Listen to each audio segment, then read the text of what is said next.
All right, let us party. Wow, how's it going, everybody? How you doing? How you doing? How's it going on the YouTube side? How you doing, Moto? And how you doing, Crossbow? And on the Twitch side, looks like Twitch chat's kind of acting up. Also, how you doing? How you doing, Matthew? How you doing? Also, Supremely Noise. How you doing, New and Tasty Sixth House? How you do Sixth House? How you doing, Nobody? How you doing, Turtle Sages? How you doing, Huggy? How you doing, Zetai? How you doing, Noodles? Congratulations on your first. How you doing, Chelsea? Welcome, everybody.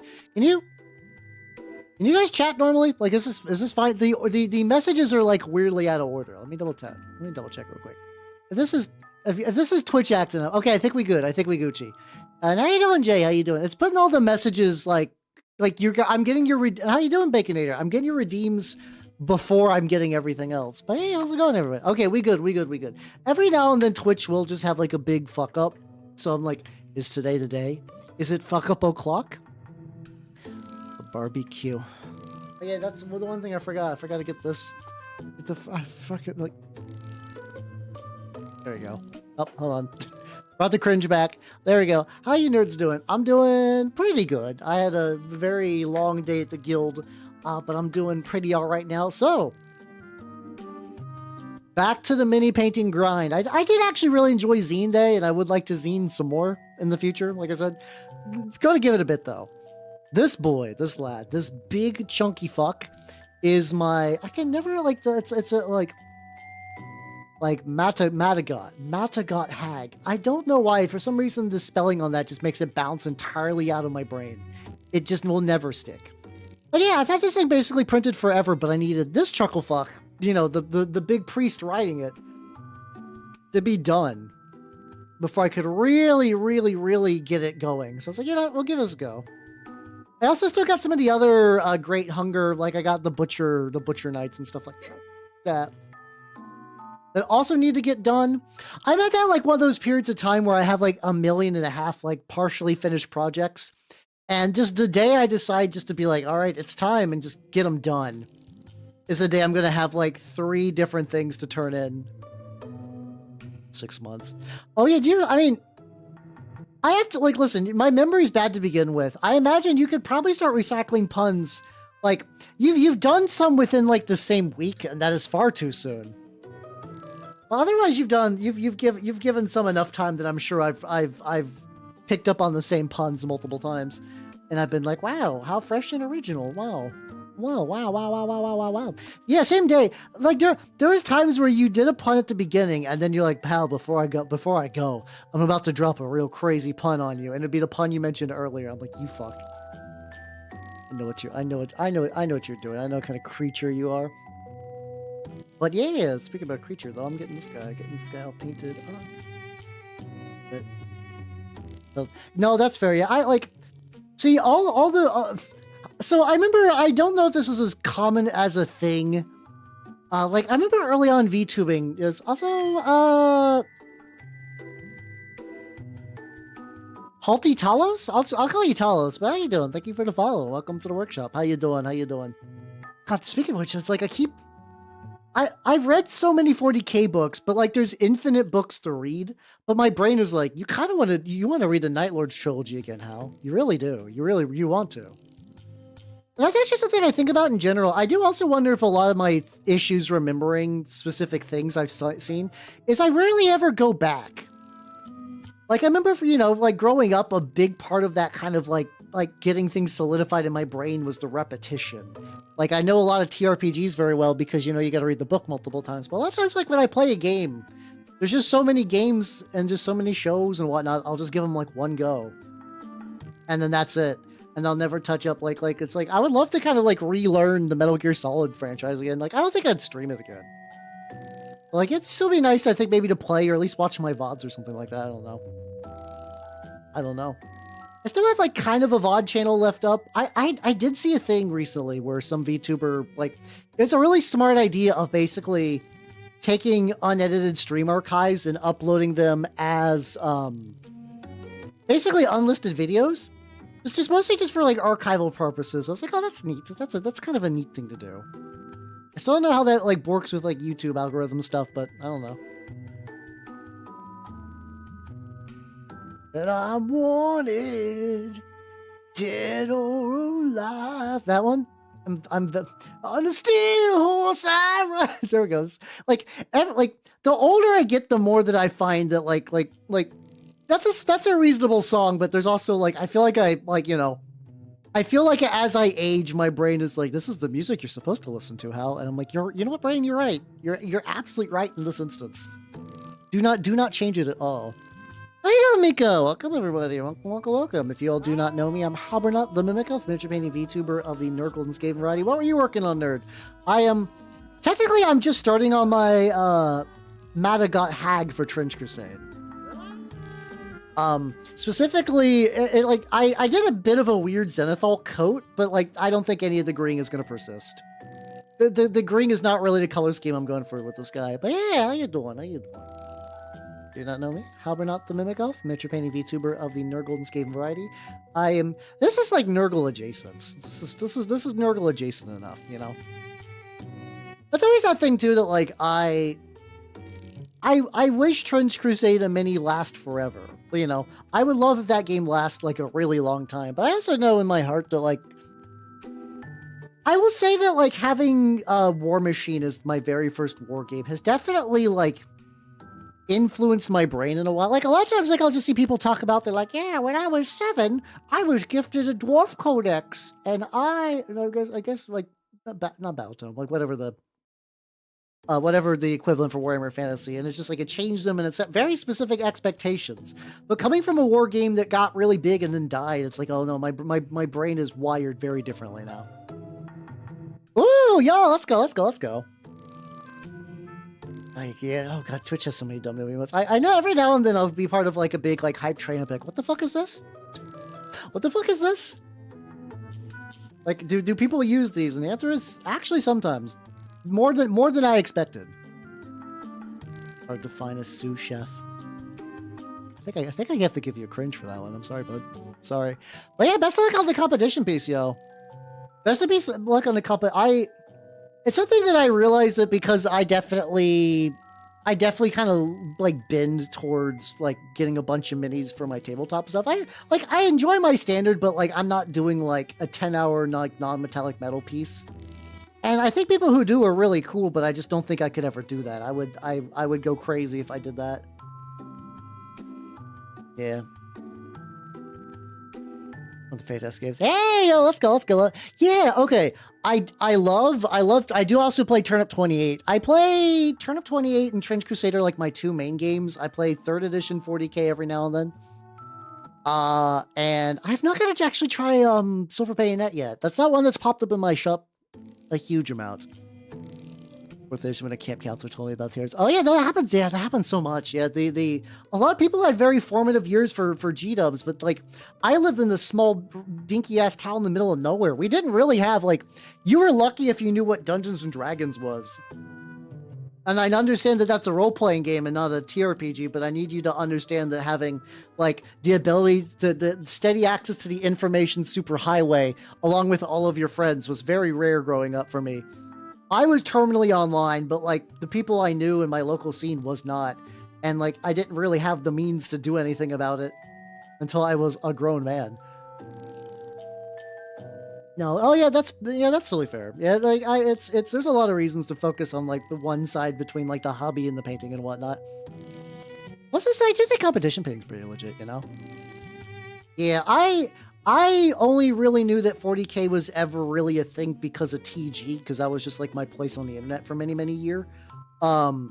And like I knew about it and I like got that like general osmosis of a lot of the setting info. But also by that same token, it was always out of my budget range because back then it was $1 million and now it's still $1 million. And I was like, oh boy. This is so much fucking money. And now it's still so much fucking money, but it's also less so much fucking money because of my wonderful sponsor, Collectible Squids. There we go. Got him.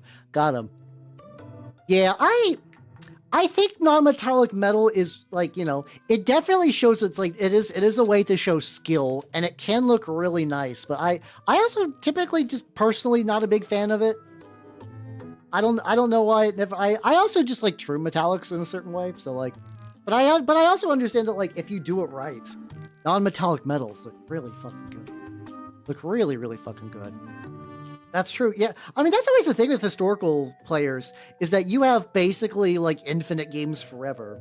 It's kind of neat. I wish my brain was more like, I like the sci-fi fantasy part of war games too much for historicals to fully click. Like, I understand that a lot of the historical games are really, really cool as games. And I've heard about there's like things like Historicon and whatnot. I don't know where that actually is. Like hearing people run these like really cool, big, multi-layered historical games where like you have a bunch of dudes and you're on a boat and like as your boat gets shot up, you got to try to patch up the boat. But also if the cannonball hits a section where there's a lot of like, you know, just like army chumps in there and they explode, then like they're not coming back. And then also you got to choose between like whether you want to repair the boat. Like, I mean, mind you, that's a very bespoke event for like, that's a very bespoke thing for a convention. But then like that stuff is really, really cool. And I like the scenarios in the war games I play. But also, I also understand a lot of people, they're just like, oh, we show up to the L-shaped ruin smackdown. I'm very lucky that I don't have to deal with that time of the month. Oh no, but it's it's early time of month. That's all good. Yeah. Oh, there really are, because also like you know, you could just kind of sit down and be like, yeah, it'd be really cool if we did this. And it's like, bam, historical rule set real. I'm all back when yeah, that's just, I am jelly though. I do appreciate the hands and voice comment. Thank you. I am really jelly of the people that were like into it when they were little. Cause like I mentioned I've been like pounding my way through the Hive Scum podcast. I've actually almost caught up from 0. I'm at like 73 out of 79. Oh, Five Guys fucking rocks.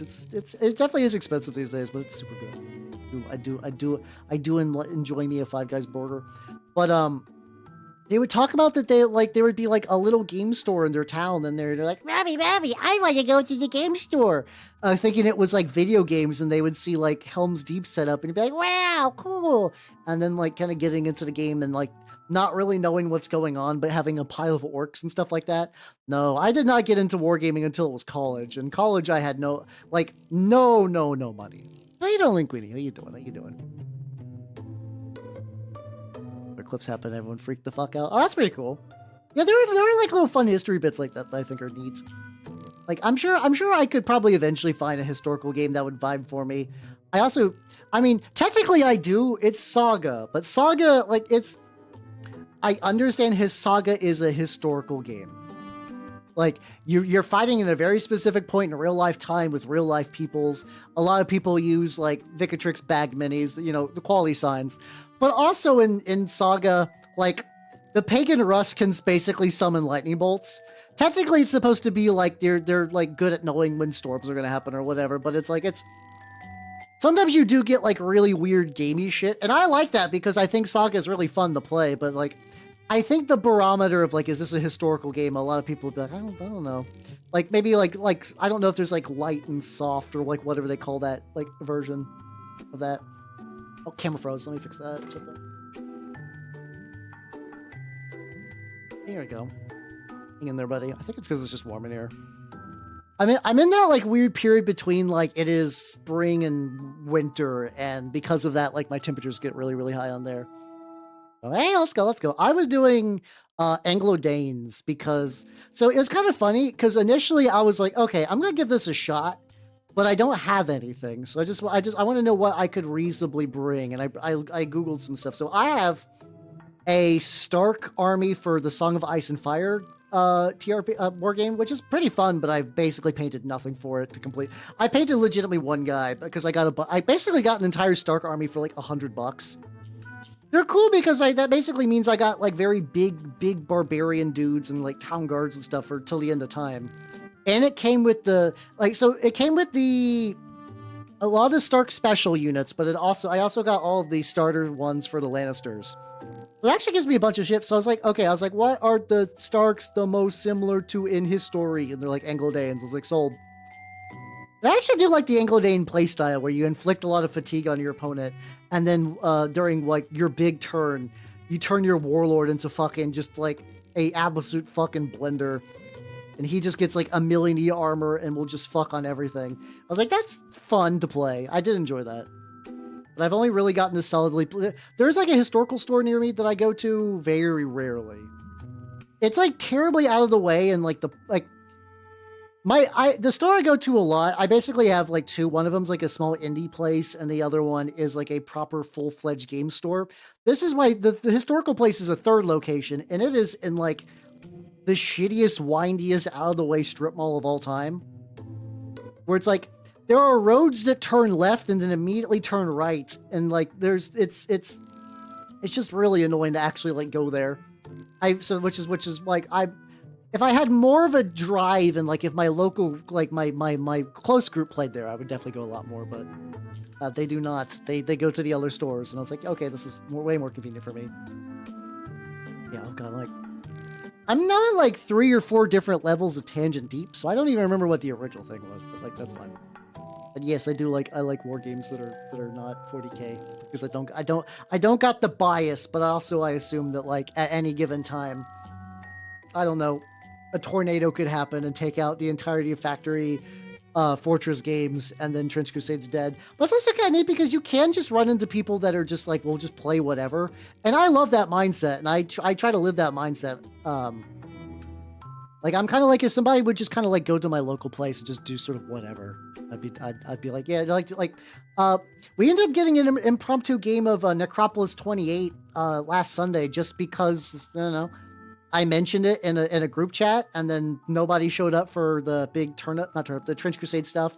It wasn't like it wasn't like they skipped out on like a big event. It's just that like we have 2 days and sometimes people don't show up. And yeah, I do wonder if also historicals are primarily more like I know at least in the difference between like club-based gaming and store-based gaming, and I know club-based is more of like a European thing, but I also think like from what I understand, historicals are kind of more club-based. So I wonder if that's the way to do it, is you got to find that, and then like once you got the group, then it's easier to bully game stores to carry historical stuff. I do feel you though, you know. From perimeter around searches. Oh no, I agree. I think they're gonna be fine.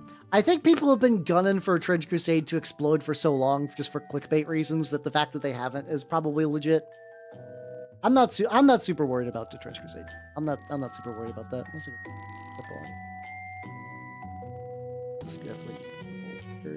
also do like using brown for the undershade on this, mostly just because it's like if I miss anything, it just kind of looks dingy, which is like, yeah, that's the goal for this. Next in line to be King of the Franks. I do like that. Okay, I do like that one. That has to exist. There has to be like a hot dog cart called King of the Franks, right? That has like a lot of kind of like, you know, like medieval, like kind of like pageantry to it and whatnot. That has to exist, right? You know? That has to be real. I don't really see a lot of like, I don't really live in an area with like food carts and food trucks though. There's like one food truck that sort of exists in my general area, and they kind of do that like food truck hodgepodge where they're like, yeah, we got carnitas, but also we have funnel cakes, but also we have burgers. And it's like what are you doing? And it's like, if you've ever been to anything at a fair ever, we have it in this truck. I'm like, I don't think you can fit all that. I don't know how you could fit all that. Oh yeah, that is like that kind of thing. There's like I knew a guy in college who was like, he was like, at one point he could claim lineage to a very specific Chinese dynasty, like the royalty of it. And like on one hand you're like, whoa, that's cool. But on the other hand, he's like, yeah, so is like a billion other people. Like not actually a billion, but a lot of other people. Like the only way that he could possibly ever rule China theoretically is like legitimately millions of people exploded, you know?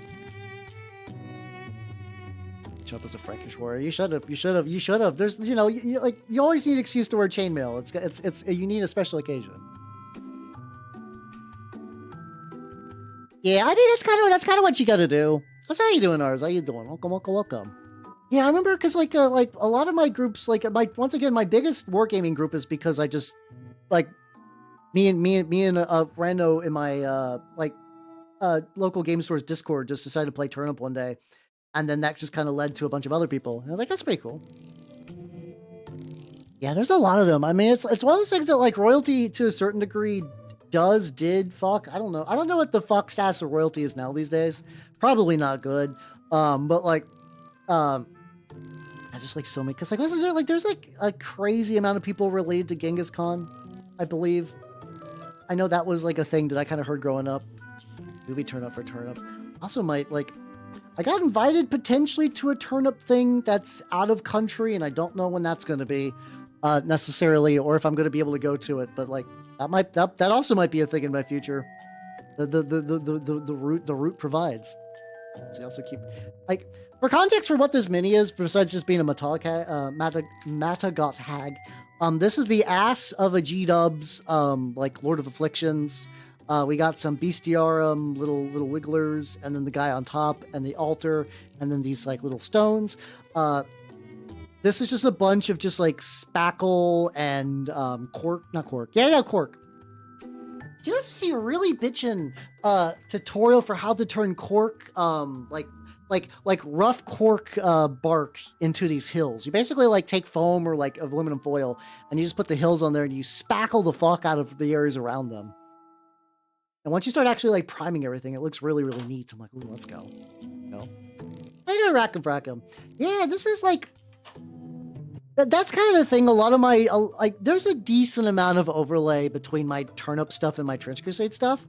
Like, I've been using parts for both for a while. Started in turnip, migrated to trench. I have enough unique stuff. Like these two are using turnip heads. They definitely look Trench Crusade, but also like if I wanted to, I could just be like, yeah, no, that big fucker's for turnip. Hot mud for drywall, stuff like that. I don't know, is hot mud like a euphemism? Like not like a sexual one, but like referring to like a specific product or whatever? Yeah, they're like, so Bestiarum did it was originally called the Gorgons like stuff, and then they changed it to like Acarids or whatever. And I used to use the fuck out of this for my Black Grail stuff for Trench Crusade, and I still do. And I was like, oh, these are neat. It's a shame that they only have a couple, and then they just keep releasing more and more sets. And I'm like, oh shit, I'm spoiled for choice now. Yippee, let's go. It's pretty good. Yeah, I did I don't know, I was curious, like I kind of wanted to do a Zenithal, but I didn't really have like a good gray, so I'm just kind of, that's why I kind of hit it with this green. I don't know if it's necessarily going to work, but like, it looks like it's doing all right. Like I mostly just needed some base coating and some stuff, so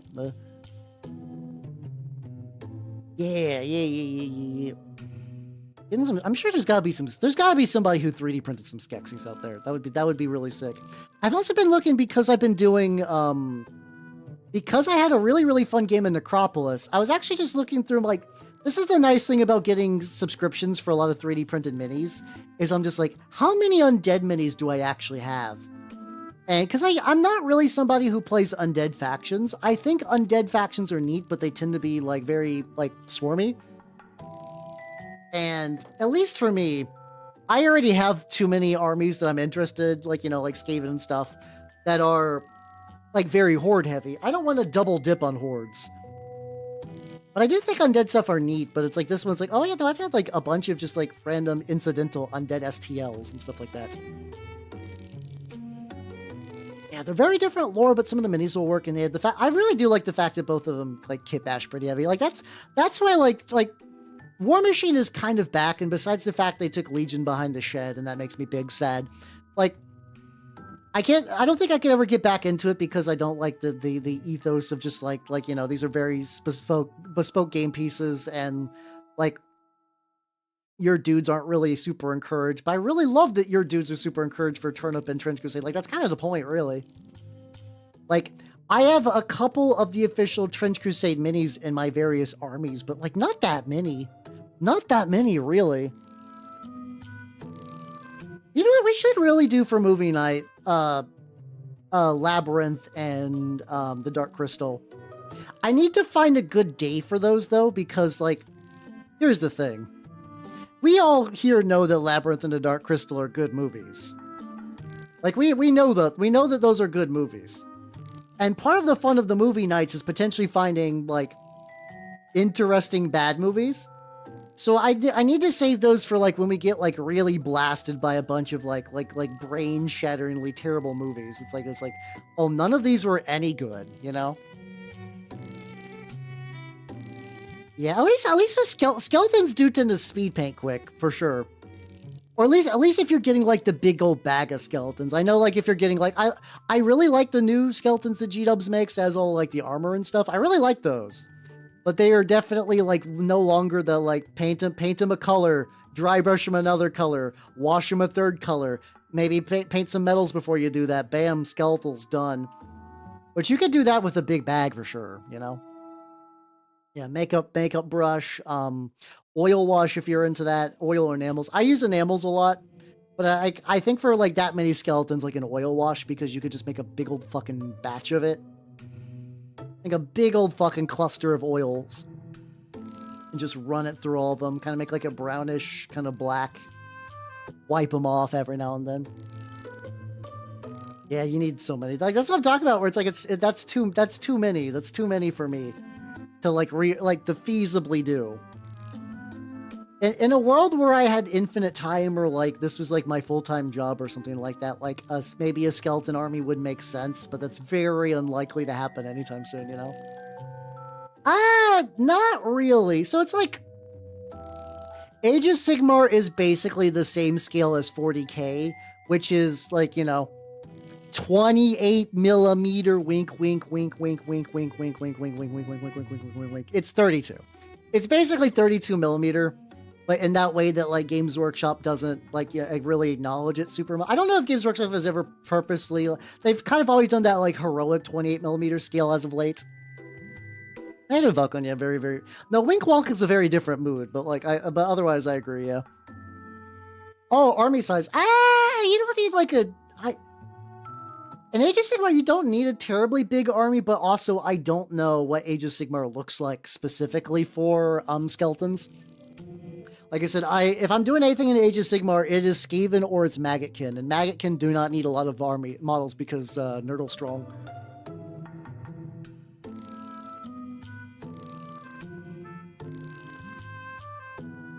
But let me see. I'm curious. So I'm gonna go to Goon. Goonhammer is not going to be like the best resource on this because this is like a competitive thing. But I'm curious if I just look up like Soul Blight. If I just find like a Soul Blight like army list. See if I can find one. Soul Blight. I think it's Soul Blight. It's reviewing individual. I'm trying to see if I can edit it. It's just to use that as like a quick reference of like how many skeletons would be in one of those. Soul. Nope, they were doing the Bone Boys, like the Bone Construct Boys. Fuck, maybe they're just bad, so I'm not actually gonna find anything. Soul. All right, Soulblight Gravelords. So a theoretical Soulblight Gravelords list will have a big prince guy, a necromancer, reinforced Barrow Knights. All right, Barrow Knights normally have. Those are cavalry. Fuck. Okay, it's just I think this is just Barrow Guard. I think this is just like a mostly all cavalry list. Fuck. Okay, so they got like not a crazy amount of skeletons, but a lot. But what's it called? Not a lot of skeletons, but also a lot of skeletons on horses. So you know. Ignore the Arch. Yeah, you can't ignore Archeon. Listen, Archeon is like 800 points when I was playing. He's probably cheaper now, but probably not by a huge amount. Have you heard much about Mordheim? I ostensibly am building a list for Mordheim. It is going very slowly. I have my giant rats. I have my. I'm wanting to do Pestilence Skaven for Mordheim. It is definitely going, but it is taking its sweet, sweet time. There is. I think I want to go to Nemo potentially. Like that, I'm at a very weird spot recently where it's like there are a million billion events that I keep learning about, and they're like generally close to the East Coast, so they're not like the hardest thing ever for me to reach. But also I can't go to all of them, and also I don't know what travel's like and everything. But like I would like to go. I would like to do that because for context, Nemo is like the big like New England Mordheim Open, and I think it's like one of the bigger Mordheim events in the region. I'm like, yeah, that'd be cool. That'd be fun to do. I would like to do that. Like, whether that's a feasible thing for me to do, I don't know yet. Oh, Scryer, I think is my favorite Skaven, but like, they don't really exist in Mordheim. I mean, they kind of do in the same way that like you could maybe find like a fan list for Scryer stuff, but it's not really. Like, Pestilence is already pushing it with like the being included in other stuff. How you doing, Elrunes? How you doing? Yeah, this is a big bug. I mean, there's generally, like, going by Broheim stuff, I think there's probably a list, but it's one of those ones that's, like, very shaky ground on, like, I don't think if you brought it, anyone would accuse you of power gaming. But, like, you know. But yeah, I can see one of them just, like, more general, where it's, like here are the rules for them, they're open, and they're, like, a thing people would realistically have a chance of getting. I don't mind if this is a little messy because there's going to be some like melted wax bullshit going on here, but like...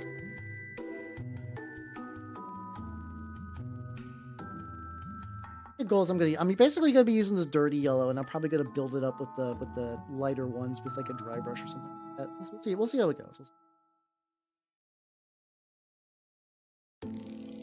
But I'm doing pretty good. I'm having... Oh, hold on.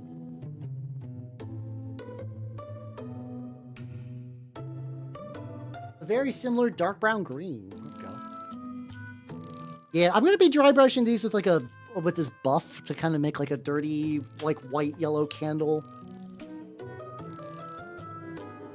What do I want to use for the skin? Okay, this will be.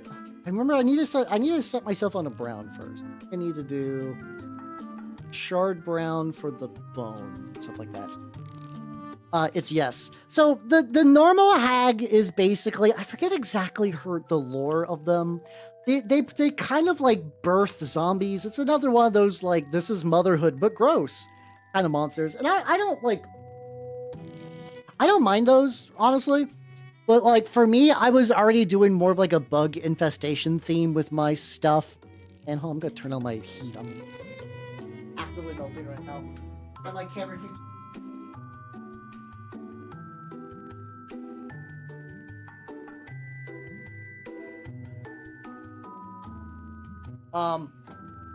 Yeah, it's like, so like here, I'm going to show you like the picture for people who had, also, how you doing, Lana? How you doing? Welcome. Like, let me show you what I used for my, what's it called? There we go. So this is my thumbnail, right? And like, you guys can kind of see, like, this is sort of what the default model looks like. Well, this is the art for it anyway. And, I had to censor that shit. It's a cool model, but like it doesn't fit my army, so I decided to kitbash my own because I've been kind of going with the idea that like my guys are bug kind of grail that kind of like latch on and just kind of like infest everything around them and kind of birth the cycle of just endless kind of like these like kind of like gross bug critters. So I'm personally going with the idea that like this guy is like an infected priest, and he's sort of just like. This is his like big, because like normally the hag is on like a 60 mil base, and I was like, okay, this would be cool. This would be neat. This is sort of the vibe I'm going for. And like once again, like I'm not like bothered by the original one. It's just that for me, this is more what I want. Yeah. Yeah, there's like I remember there's one guy who was like showing off like one that he was doing for like a convention competition piece, and it looked real fucking gnarly. I do like the bugs. I mean, like I said, it's like I've already committed to this style for my army, so I'm just gonna kind of lean into it. I think I want to do a darker brown, actually. I can never remember the exact shade of brown for this. I think I was probably using the one I usually use for wood, which is... I did that very fun thing where I cleaned up all my paints, and thus I don't know where any of them are at. There we go. German camo black brown. This is like the darkest brown I got. I did pick up some paints recently, but not a good dark brown. I picked up some Space Wolves colors. So I got my brown gray, and I got a cool gray for the Heresy colored armor. And then I found this, like, Proacro Bronze seems kind of neat. My shop doesn't have any of the new Vallejo, like, super multicolor, like the fancy metal colors. And I'm okay with that. It's just that, like, I keep seeing them mentioned online, and they do look really nice. They do look really, really nice. But it's like, it's fine, you know? I do like Pro Acryl as well, so it's not like that paint's gonna be bad. I just don't get, I just get slightly more FOMO than I would have otherwise. I think I could use a slightly bigger brush for this one. There we go. There we go, there we go. Making up kitbashed bugs. Oh, you should. I mean, bugs are good for that. There's also like so it was really weird. There was a bit of a bug theme for the, Path of the Beast. Because I was already working on these, and then I remember reading this excerpt about like I think it was like a new Antioch like sermon or whatever, sort of like before a big event. And a bunch of just ticks fly from the sky and just kind of rain on everyone, begin sucking blood. And the ones that start sucking blood kind of actually like absorb enough blood that they open up, and inside of them is just like sheets of flesh pages of blasphemous scripture. And you know, that caused people to start going like ape shit. I'm very curious what the end result of like the Path of the Beast like stuff like aesthetic wise is going to be, because like some of that stuff kind of seems like it's going to be more buggy, some of it's going to be more fleshy. No, that wasn't, weirdly enough, that wasn't Cult of the Metamorphosis. They're kind of more of a like, we're going to be left to our own devices to be weird and evil. As opposed to Path of the Beast, which is kind of always like, aren't you tired of being nice? Don't you just want to go ape shit? Like, that's really Path of the Beast. Yeah. I mean, you know, it's like everything that's like vaguely spooky could kind of, from what, once again, I know you guys have given me some SCPs to look into, because like I have never really watched or read anything to do with SCPs. I don't, that is one of those areas of my knowledge that I just have nothing. I have no, they were big when I was online during periods of time I was especially online, and it just never happened. I don't know. It's going pretty. The problem is like with this too, so many angles are just going to inherently be really fucky, and there's not much I can really do about it. Yeah, just a bunch of funny little bugs. It's fine. I do like to call. I will say I very likely will be picking up the Church of Metamorphosis when it shows up, because I also do like that kind of like turning and like, like I do enjoy whenever a cosmology is like there's actually something like even older. Like, I know it's kind of like very like Lovecraft bullshit coded stuff, but it's like I do love that shit, unironically. Pretty much, yeah. It's like some of the creatures for the Path of the Beast are very much about the idea of like rejecting the shape that you were kind of given by God and rebuilding yourself in your own image, or just it's really a lot of it's very kind of like bestial anarchy kind of stuff. It seems really neat. I do wonder for people who are kind of like, you know, there are like Beastmen people out there, like people who enjoy Beastmen like as like army stuff. They're probably going to find a home for Path of the Beast. And like, there's like some art of them that's already been showed off that seems really fleshy. I don't know. I very likely will have them at some point, because I am more like, realistically, I don't know if I'll ever have like every Trench Crusade model painted. I'm actually like not that far off. Like, you know, not counting like Great Hunger and then like the Red Brigade and stuff. Like, I basically got everything else, minus like a couple of odds and ends. And it's like once these second wave factions start releasing, I will likely start working on getting them together as well. You know. and thus the great insect from the bowels of the earth opens up and says, "Your mom." And thus the men of the Lord were stunned. Stunned by such blasphemies. Some kind of like that, yeah. I could also just, I'm trying to avoid the nubs, because I know if I paint the nubs brown, I'm gonna have to like really add extra color to the nubs at a future point. It's whatever. How you doing, Starlet? How you doing? Welcome. I'm working on the critter, working on my lad, my guy, my boy, my buddy. You know, everybody's buddy, the Matagot Hag, you know, as one does. But, you know, this is also like one of those things too. It's like, if Trench Crusade never released another model ever again, I think I'd still be happy. Like, if the game just stopped right now, I would still have a good time, and I think I could still see myself playing it for quite a while. Especially, there's also like a very interesting thing sometimes too, that like when a game is fully dead, like people like, you know, they're like, that's sort of when I think fans sometimes wait till a game dies to get permission to really sort of take the reins. Like I know, like basically like the Star Wars X-wing was pretty much on life support for so long, under Fantasy Flight Games, and then once that got officially canned, people were like, okay, let's start organizing now and making this better. And like that could have happened when the game was more alive. But there's also kind of that inherent like don't touch war games thing, like you know. It's the idea of like breaking something or like, you know, not getting the balance just right. Some people are just kind of warded off by that, even if it's like, you know, just trying to like really do like a community effort sort of deal. Hey, let's go. Always good to hear things got finished. I need to do more of that. I need to do more of that, like a lot. My projects are coming together nicely. So like I also have like, so my 3D printer, like, I think right now the only issue is it's still kind of cold. So I printed these for a project. I'm excited for that project. That'll be happening at some point. So I need to get a bunch of these other projects done first, so that like whenever that project is good and ready, I can just be like, bam, okay, we're making it happen. Like it's actually kind of weird too. I don't know why I never commit to doing like painting the same thing twice in 1 week. I don't know if that's just like a way that like my brain sort of like naturally like not protects itself, but kind of like, you know, stops from burnout. Because there are people that are like, all right, this today I'm working on this, and then tomorrow I'm working on this, and then I'm also still working on this. And you know, that is a good way to get like one thing ready till it's done. But I'm definitely very more of that mindset of like, yeah, work on this one day, and you know, work on another thing, and then eventually all roads lead to a project being complete, and I'm like pretty happy about that, like at that point in time. But that kind of the mindset of just kind of working on one thing forever until it's done also does have like a certain je ne sais quoi to it. It does sound pretty nice.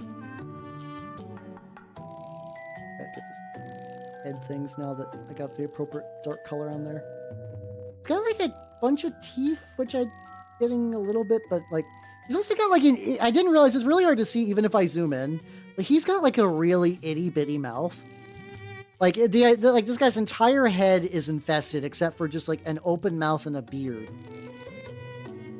And it's you can only really see that open mouth at a very itty bitty scale. Yeah, exactly that one. How you doing, Yuitel? How you doing? Welcome. I'm painting big gross bug lab. Going pretty good, boy. It's going pretty good. Oh, but yeah, I wish. How does one invent more? I think that's why I've been trying to focus more on like productivity hack stuff, because it's like I'm trying to squeeze extra time out of time on Buffo. Oh shit! Oh. This is kind of weird. I didn't know you drew. Maybe it's my fault that I forgot. But yeah, hell yeah, draw the fuck out of your Buffo. Oh, you woman, hell yeah. I'm also bad at remembering things. So you might have mentioned that before, and I've been like cool, and I will say cool into the heat death of the universe, because that's just the way I'm built. Yeah, let's go. I do also realize too, if I start doing more zine stuff, I probably will need to do a bit more like art practice, because I feel like that crossover makes a lot more sense. Where it's like, yeah, work on zines are going to make me like need to do a bit more with like drawing and stuff. Oh, nice. What battle force you looking at getting? I'm currently, what's it called? Hey, you know what? I mean, that also works too. An artist is getting paid at the end of the day, so like, you know, that's pretty legit. How you doing, the casual maker? How you doing? Do people say preem? I don't think that's right. The only thing that I know that the what's this about? It's like cortisol spikes, and I'm like indirectly like acquaintances with some people that are very like irony poisoned, and like I will occasionally get like things that they link each other, and I'm like, what the fuck is going on here? None of these words were in the Bible.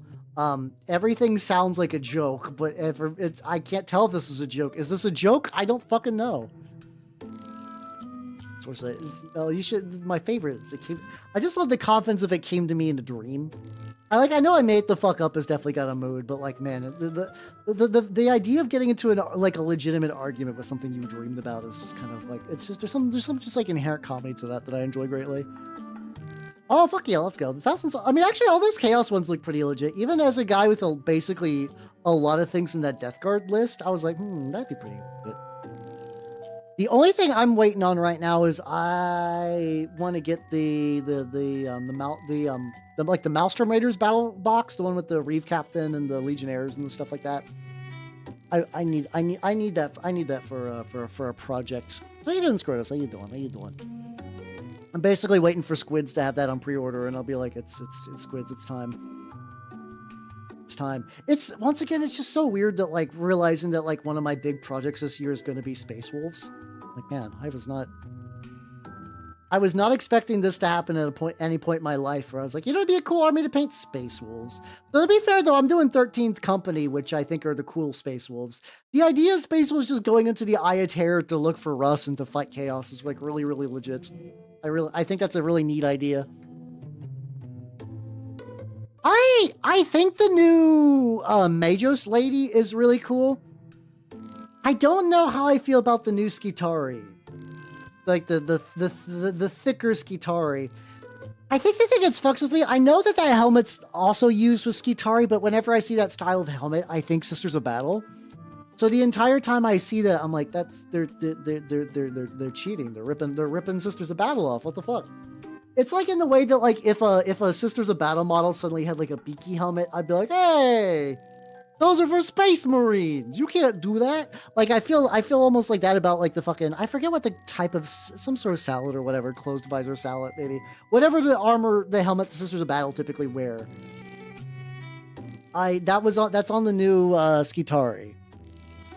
Oh, I'm sure there's ways to like change them up. I don't really have much interest in like Loyalist Mechanicum, but for people who do, they seem cool. Also, a lot of people are like, I'm gonna use the fuck out of the Majos lady for 30k. I'm like, fuck yeah, let's go. Nice. That's always a compliment because I also think that 30k Mechanicum look way better than any Mechanicus stuff. Oh, you too? Oh boy. Oh wait, history. Okay. I will fully admit that I keep having like uncle moments where I was like legitimately shopping around for Hawaiian shirts. I'm like, oh, is it? I feel like there's going to be I have not settled on it yet, but I feel like there's a great schism coming in my future. On one branch of this path, I start dressing like Weird Al, and on the other hand, I start dressing like Alan Moore. And I've not committed to either side yet. Like I said, I just know that it's coming. I just know eventually it'll be, yeah, the Weird Hal will be real. Oh yeah, the surprise that you got Hawaiian shirts. Yeah, no, I'm absolutely shocked. Wow. I used to have Hawaiian shirts, but like when I was like way younger, like apparently like my like when I was like, I don't know, like the thing is like I don't think you can. Like the Alan Moore setup where you dress kind of like a moody writer wizard requires a lot of money. Like I mean like not like an insurmountable amount, but I think like you have to like actively pursue that. Like I don't think you can dabble in Alan Moore's kind of like oeuvre. I think you have to go whole ass into it. Which meanwhile the Weird Al Hawaiian shirt route is like very doable. It's very, very doable. But also, like, you know, like it precludes the other. But also real quick, yeah. Let's go to my snake Nanners. Nanners is doing very good. She's still hibernating. She can't. So she's been doing a thing where she's like trying to gaslight me and hear me out. She's been slowly moving her hide. Like she's got a newer, lighter hide because it's bigger. And she keeps just like slightly scooting it. I'm like, Nanners, I see that you've moved it slightly. I see it. Like I know she's not doing this on purpose because she can't think because she's a snake. But she's like, now her hide, she still won't stop hibernating, but she's actively touching her water bowl. But not in the way that she's like, oh, I can just like, you know, swoosh in and take like a little sneaky sip. But like As in, like, it's backwards. She's not even doing that right. And she wants it there, that's fine. It's her tank. She can do whatever she wants, but you know. Yeah, Noodles Bowl, welcome to the sophomore rank of the Official Nanos Fan Club, and the Casual Maker, welcome to the freshman year of the Official Nanos Fan Club. Yeah, let's fucking go. And we'll probably be restarting that bad boy in, let's say, like, maybe early April. Let's say late March, early April. Ah, there we go. Fuck! Oh no, it's okay, I can go back. See what you were doing now. No, I thought that was an accident. I don't think you were doing sneaky little bullshit. You know, hold on. You get mist on you? Huh. What if something happened previously? Okay, well, that's okay. Well, we will rectify that right the fuck now. There we go. Yeah, Shasra, welcome to the sophomore rank of the Official Nanos Fan Club. Now that you're definitely super for reals on there. Yeah, let's fucking go.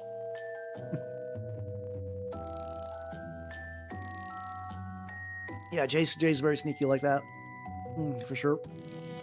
It's fine. It'd be like that sometimes. All right, now I can use this. And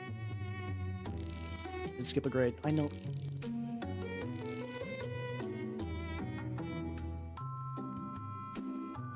Well, in the meantime, I'm gonna shake this dark green, brown paint, and we'll find out what happens. No, that's fair. Okay, that's fair. There we go. All right, there we go. Yeah, so paint the various insecty bits and gooey bits and tentacly bits. Season. There we go. I do appreciate that. That's always something. It's like on one hand, I don't want to put that on a timer because I also know sometimes people are like, oh shit, there's fan club, and like will like chain redeem it while I'm there. So far, nobody's like maliciously done it. Like I could be like, no, actually, that's not true. He already did it like 6 times in a row once. I'm like, are you? I think you're my friend. But yeah. Otherwise, people have been pretty chill with it. So that's. And I wish I had this dirty ochre as a spray color. That'd be nice. I guess I can what's it called? Graduation speed run. But you mean like the Vtuber style graduation? No, what do you think? Like, I don't know. If I graduate, I don't think it'd be a speed run. I continue to be like, once again, I'm like one of those fish that basically retain the exact same like basically do not change evolutionary wise. They're like, oh shit, this fish has been around for millions of years, just fishing in this one particular lane. Oh, fan club graduation. Yeah, I've never had to kick anyone from the fan club in all my years VTubing. Mind you, like nobody's been like, yeah, I'm gonna join the Nanos fan club, and then I find out like they're like, oh, and this person like beat someone up outside of a Wendy's. Also, even that, I'd give them the benefit of the doubt, depending on like what person they were beating up. But like, you know, if somebody was like actually like a legitimate cretin, maybe. But I think you guys are overall like once again relatively well adjusted. In terms of VTuber viewers, relatively well adjusted. I've seen significantly less well adjusted people out there. I'm thankful for that. I'm not thankful for the unwell adjusted people. I'm thankful that you all are generally well adjusted. That does make me big happy. You huggy. Big stretchy. Go. I also just forgot that I just left that fucking just like hawk on there. As I forgot, like, here's the thing.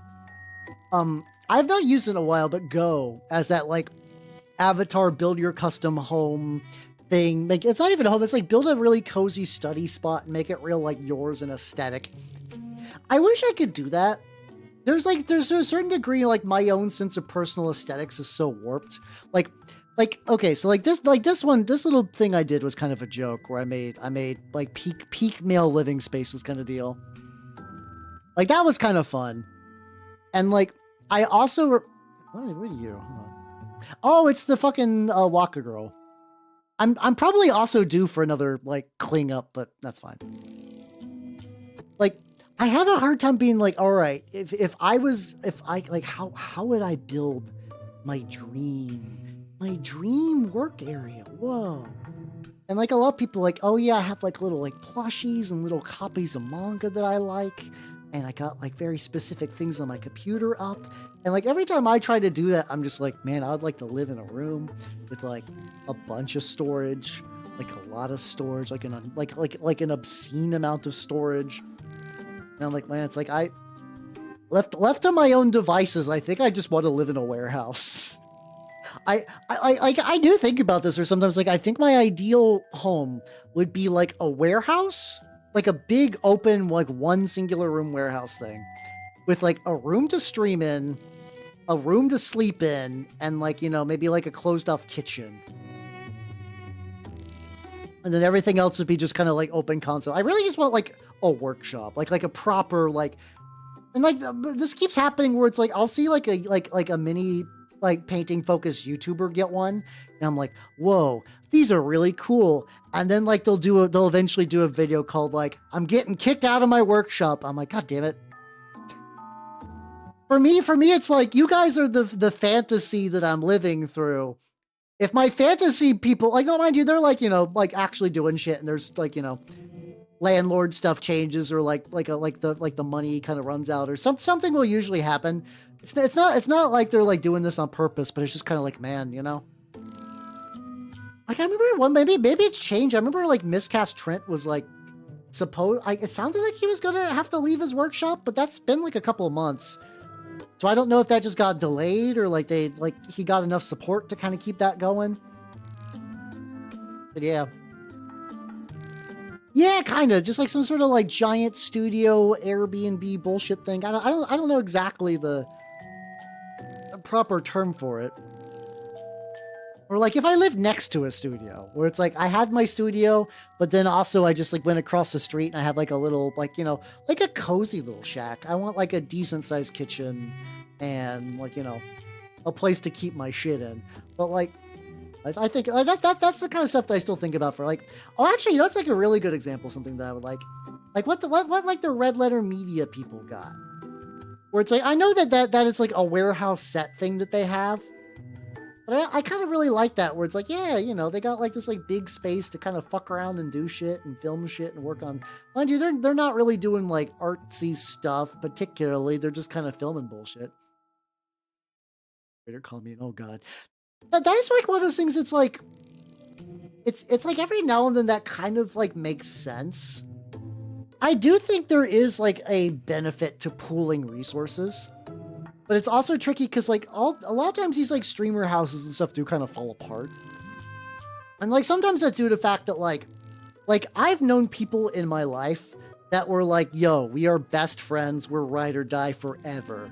Like we're gonna be homies for life. And then they move in together in like a roommate situation.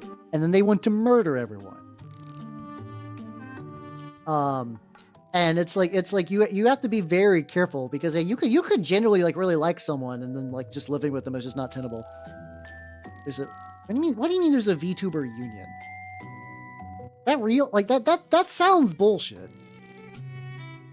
That sounds bullshit, or like something that like every now and then you'll have somebody who has like I got a big sweeping idea, and you find out it's like, who's starting this big sweeping idea? Like, I'm Jerry. I've been streaming for like a year. Like, I don't think you got the experience for this, Jerry. I'm sorry. Like I think there's some purity in your heart, but like I don't think you got like the chops or the knowledge to really get that going off the ground. But also, Venomous Snape, thank you for the follow and welcome to the workshop. How you doing? VTuber Streamers Union.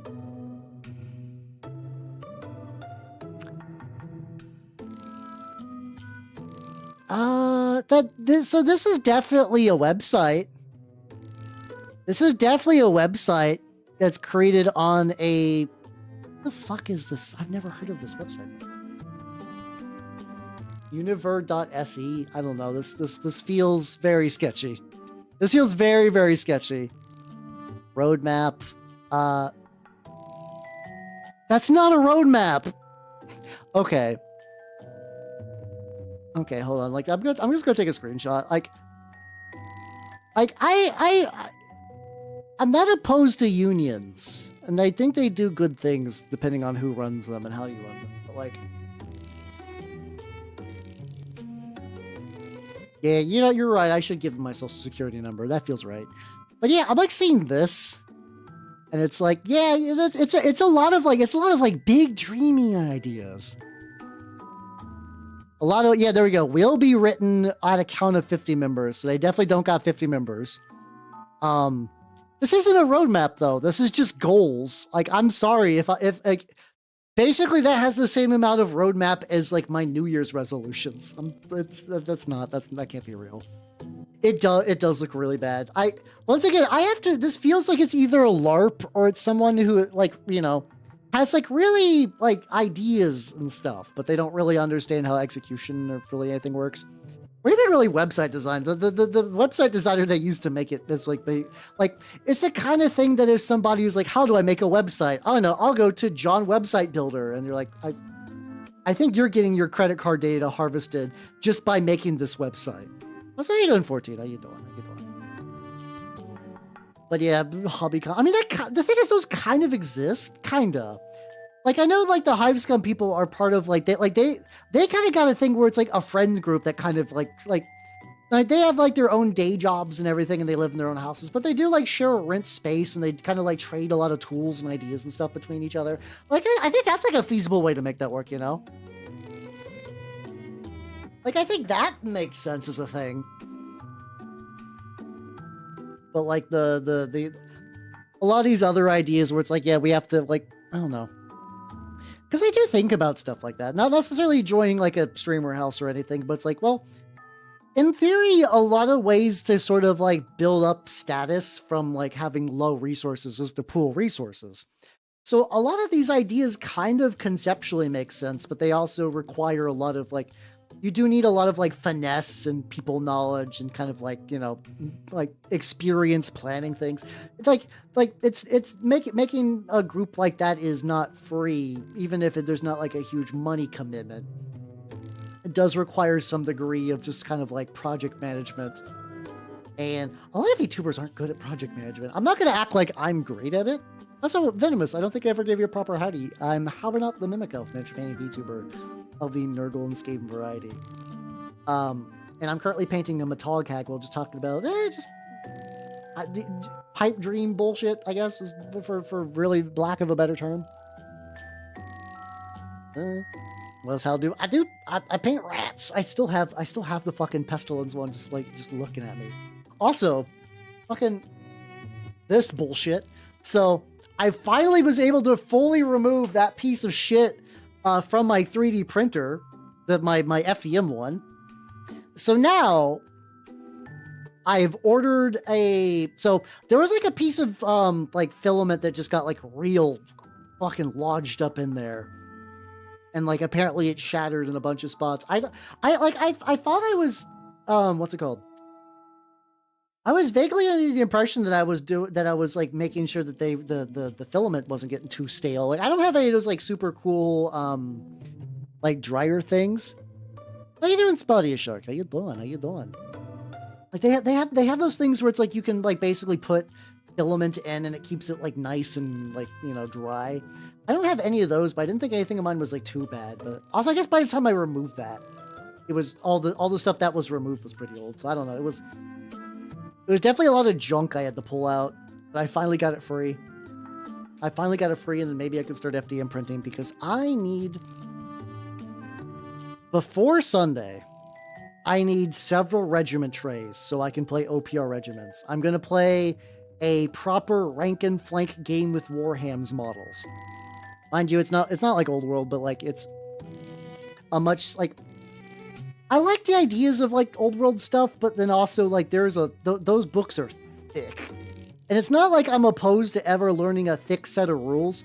I need to know that like if I was to learn a thick set of rules, that like A, people would stick with the game, and that B, like actually no, there's no other. There's really just point A. It's point A. I will not invest that much time and energy into a thick stack of rules unless I'm really certain that everyone around me is also investing that much time and energy. Like an OPR thing is like, hey, you know, I generally know how that works. I know that the OPR regiments has like some rank and flank movement bullshit. Not in a bad way, as in like, you know, you can do like your model can only pivot X amount of like stuff, and it can only attack from one direction. And also, like, if you tie up a model in combat, it gets fatigued, so it gets shittier to attack with. Like, all things that are, like, relatively reasonable. I'm realizing that, like, some of these I just totally did not get really any of the, like, the little fleshy bits. It's coming along pretty nice, though. What I'm expecting is really going to take things off is, like, I'm probably going to be able to dry brush, like, a shitload of the candles. I could probably I also need to try dry brushing the bronze, which I maybe I'll do after I get this, like, initial coating on all the various things. I gotta get it. It's gonna be neat though.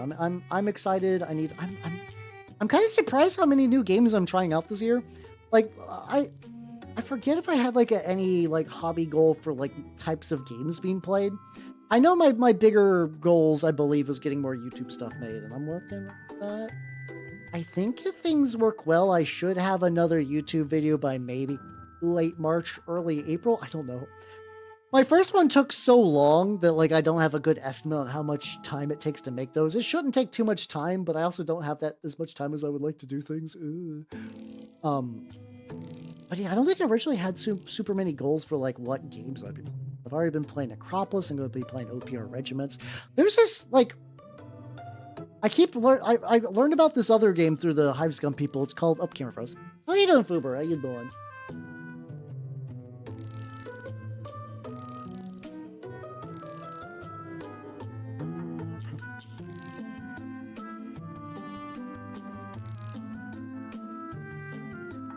There we go. I think what's happening is I think my PC just needs a proper like open up the case, do like a deep dedust, and then kind of do that. That's maybe that's like a weekend project I gotta do.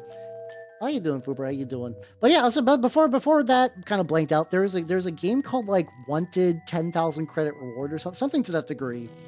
It's effectively like you guys know like the game Hitman, right? I've not played one myself, but I generally understand how the game flows. It's pretty much like Hitman the game. Like, it's a sci-fi game, you're sci-fi bounty hunters, you generate, like, a couple of bounties, and then you and your friends choose between 3 of them. I'm gonna be honest, I have not played Mutagenics yet. I want to. I've been looking forward to Mutagenics for many years. I don't have time for it. I don't have time for a lot of things that I would like to do. The Mutagenics is like, I'm okay if I pick up Mutagenics like maybe during like the spring sale or like maybe in the summer. But you know, I've not had the time. I have not had the time to play it, and I don't think I'm gonna stream Mutagenics, which is when I'd usually play video games these days. That like I don't play a lot of them in my own free time. But if I would, it probably would be on stream, and I don't think I'll be playing it on stream. How you doing, Kill? How you doing? How you doing? In time. Oh, shut the fuck up. That's a bad one. That's a bad one. Negative points. I don't know. However many, subtract them.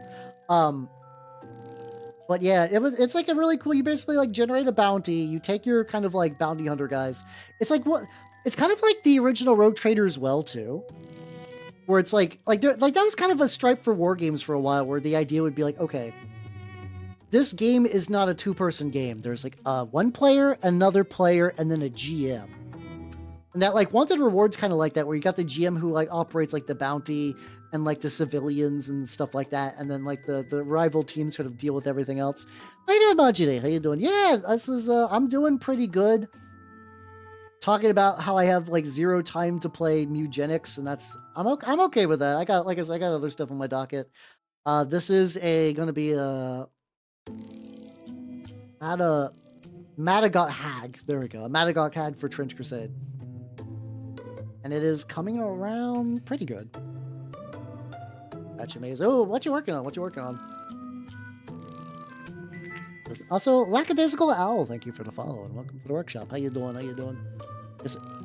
I nearly did that thing where I dunked the wrong side in. I'm working on this, and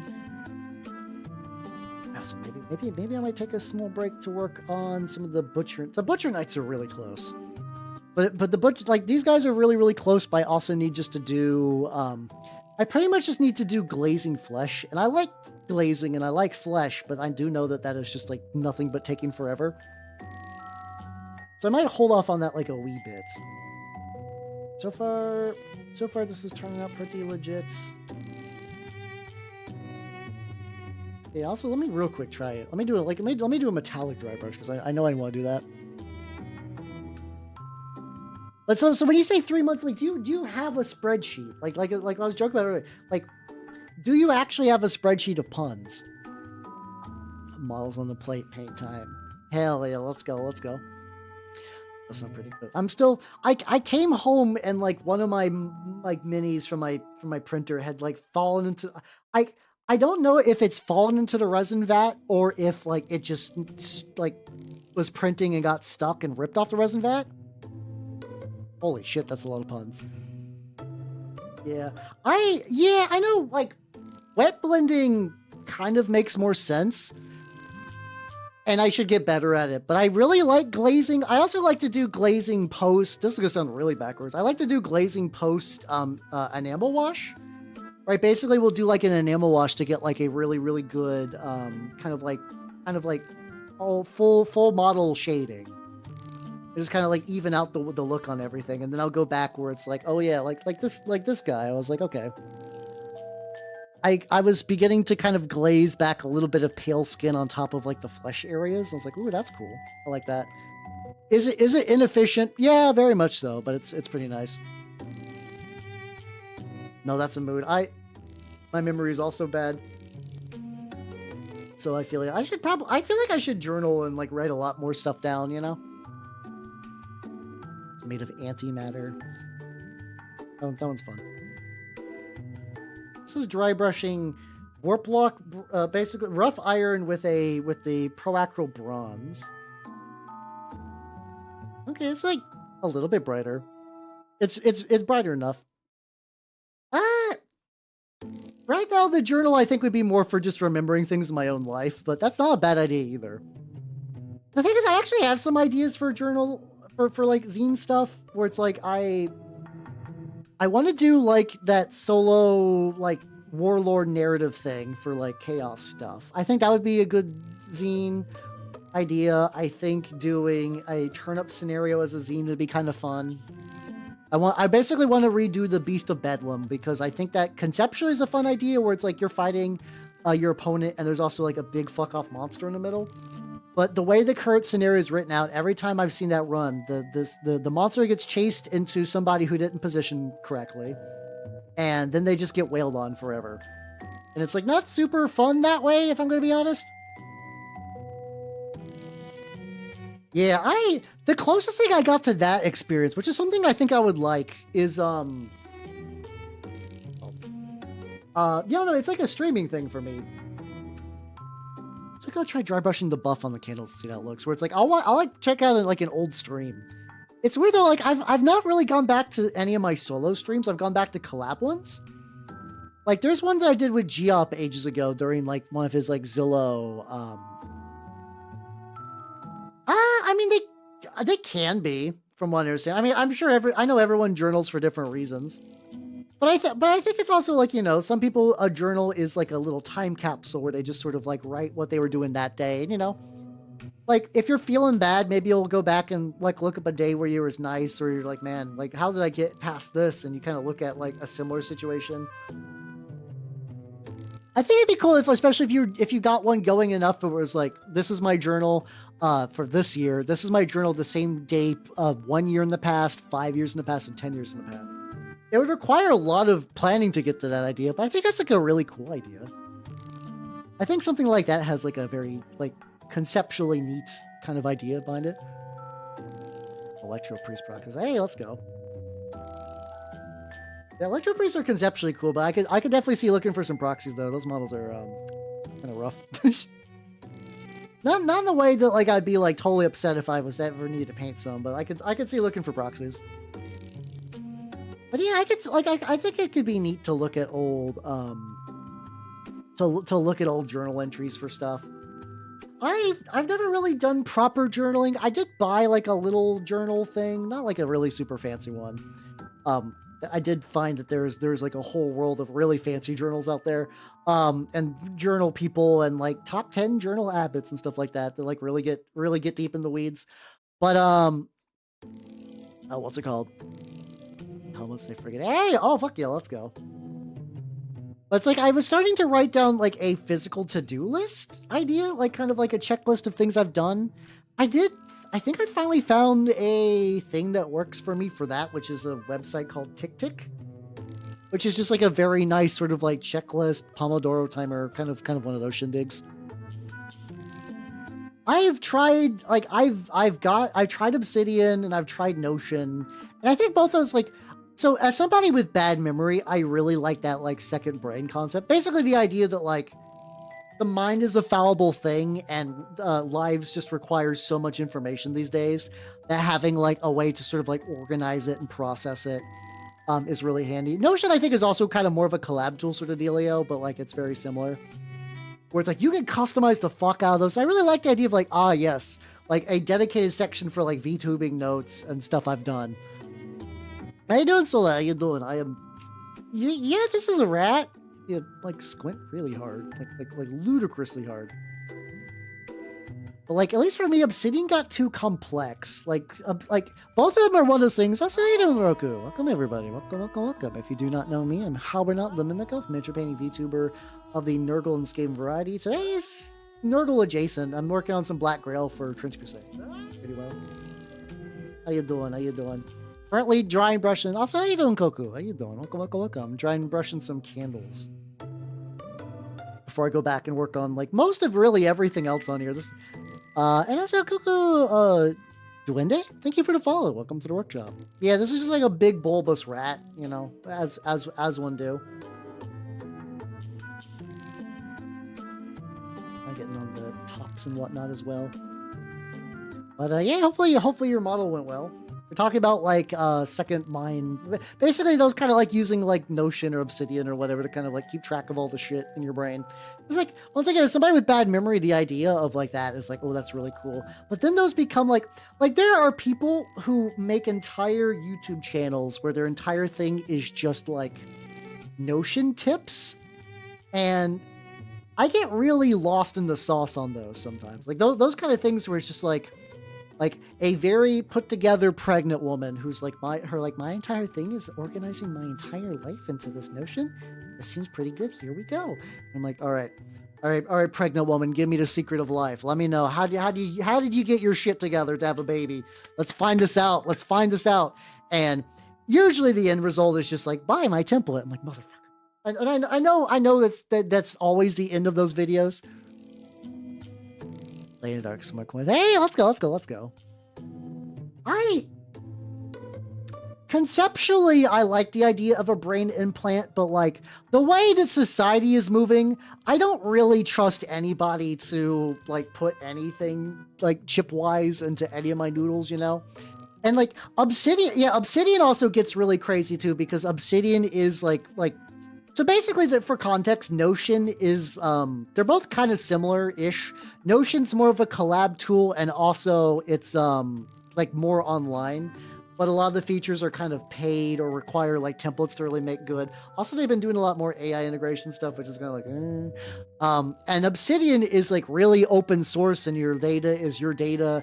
Like, kind of like, so people who are really into that kind of stuff, like, people also get really lost in the sauce with Obsidian. Arguably more so. How you doing, Steve? How you doing? You're streaking again. It's happening. Fuck yeah, let's go.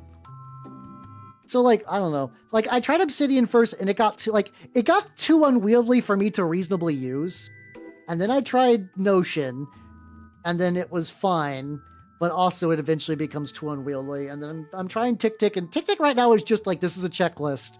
And I'm like, okay, this is a nice, easy checklist. I can write something on my computer, and then I can check it off the list on my phone when I'm out and about. Like, do I need to buy, I don't know, fucking like sandwich bags? I don't know, not sandwich, like sandwich like containers, like little things for lunch, whatever. So how you doing, Angel Roy? Oh, I do remember. I actually did like ages ago before I really don't know much about New Mage, but fucking I picked up the Technocracy book ages ago just because it was just at a local shop near me, and that is a very fascinating idea. Like a lot of times in World of Darkness, where it's like I'm playing the bad guy, I'm playing Sabat. What do they do? Fucking eat babies and drink blood. And who gives a shit? We're Sabat. Murder humans. It's fine. We're vampires. Who cares? Technocracy at the very least is like you could kind of run it almost kind of like a like Men in Black sort of deal, but you're dealing with sort of like rogue wizards who are objectively fucking shit up. Like that's neat conceptually. Just summon pizza. Pizza sounds good. Also, yeah, you know, pizza is a treatza when you need it. Yeah, I think probably what I need to do is really do, like, migrate stuff out of Notion back into Obsidian and just use, like, Tick for organizing other bullshit. Eventually, I will find some way to cope with, like, the fact that I have a million points of data that I want to keep track of at any given time. It'll eventually work out for me, I think. Oh, that's something I should do more, yeah. I wing too much stuff.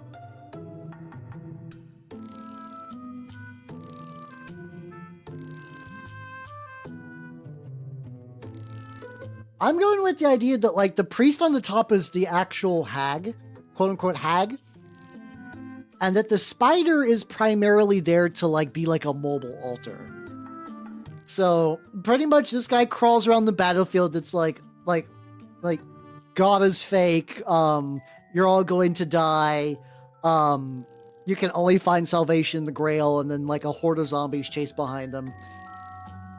Like one of those kind of things, you know. Need to be flesh. This needs to be more dirt. I do need to do some. Let's do Burgundy brown for dirt. Yippee! How you doing, Nana? How you doing? I am working on big horrible monster as I want to do. I'm sure cockroach milk is like, you know, a lot of times people are like, yeah, this bug byproduct is very healthy and good for you, and I don't doubt it. Like, I don't know, I'm not one of like if somebody was like, hell, I made a delicious bug recipe just for you, I'd probably try it, but I don't know if I want to go out of my way to like really consume that, you know. What to do with my Warhammer plastic? I mean, maybe if you got too much plastic, knock out some kits first and then do it. Do it later after you got that kind of taken out. So I can also do maybe a little bit more gray. I need to get a little bit for the drippy wax, and then I also realized like once I get to this interior, things are just going to be kind of weird and fucked anyway, so I'm not like super worried. Right now, I'm just trying to get like another, because I gotta get like a slightly another layer and all this, because I can see some of the cork and whatnot coming through. I just gotta sort of like re-dirt this a bit. Yeah, I don't know. I'm very open to basically eating and drinking whatever, but I want to have the option though. I don't ever like want to be forced. Oh fuck! I think I got too light of a brown. That's fine. That's fine. Yeah, and it was like, I mean, it's been years since I read that book, but I remember it being kind of neat as kind of like the, like, once again, as like technically, because from what I understand, a lot of like the kind of conceits of Major is very much like law versus chaos, kind of like very, very Crowley and like do what doubt will, and then also just kind of like, you know, white wolf cosmic bullshit. Been a while since I read it. I'm sure somewhere in there are going to be magical. I do really enjoy that like 90s trend where like Native Americans were magical and they would show up in all the White Wolf stuff. Like, I don't think it was just a White Wolf thing. I think there was just kind of like an undercurrent of want to be more spiritual, and that was just sort of the conclusion that a lot of people came to. It's like, where do I get more spirituality? I mean, I don't want like a Christianity sort of thing, because chances are if you're edgy in the 90s, you're like, God is dead and is it real and I hate him. So you're like, but I want to be more like spiritual and earthy. Where do I get there? Oh yeah, no, Shadowrun has got that going on, like a lot of World of Darkness. I think even Cyberpunk kind of had like Cyberpunk, like the you know, like the Cyberpunk, the TRPG and the hit game series has a little bit of that going on as well. Yeah, Shadowrun doubled down on it. There's a lot of stuff like that. I think in Rifts has some of that. In I've definitely seen some other, I mean, mind you, what's it called? Not Chandelar, fucking, it'll drive me nuts, but there's a very infamous bad TRPG where it's like, not Sinzar. Sinzar's another bad one. Basically, the premise is that they make Mars into a colony ship and fly away from Earth, so that like because Space Jesus helped everyone out. How you doing, Sharkway? How you doing? How you doing? On the God damn it. Hey, but yeah, no, that was kind of definitely like a thing. I think you got the most of that in Werewolf though. Like there was kind of some other ones in like the other White Wolf lines, but definitely Werewolf was more of that. Like, yeah. You're getting magical Native Americans for sure, and Werewolf especially, because like Werewolf kind of also had like a lot stronger ties to that kind of stuff. I was like, yeah, let's go. Yeah, there we go. Shark Solidarity. Yeehaw, let's go. All right, I think I'm gonna let the base dry a little bit. While that's dry, I'm gonna do a little bit of glazing. I'm gonna do a little bit of glazing as a treat on this guy. Let me zoom in a little bit. I use this like Sonia's magic mix. I think it was like 2 drops of this, 1 drop of the buff, and then I can kind of just put that on like the arms a little bit and make it like really crusty.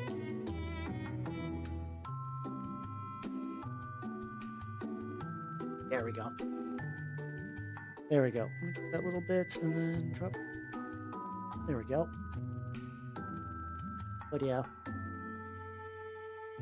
LA would scam Sony. I mean, the thing is, I think that has kind of passed. Now you're in a really weird spot with like new age stuff too, because like it's just that kind of inherent thing where like the more conspiracy new age, like the more kind of like bullshit you kind of buy into like that, you do just kind of warp into like a weird nexus where it's like the people, the people who were like ages ago would have been like, oh, crystals will make you feel better. Also some of those ones that are like, and QAnon was right. And you're like, oh God, what happened to you?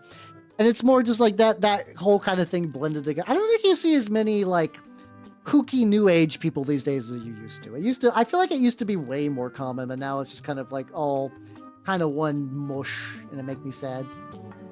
But like, there, I remember I basically put like a little bit on there and I kind of feather at a time.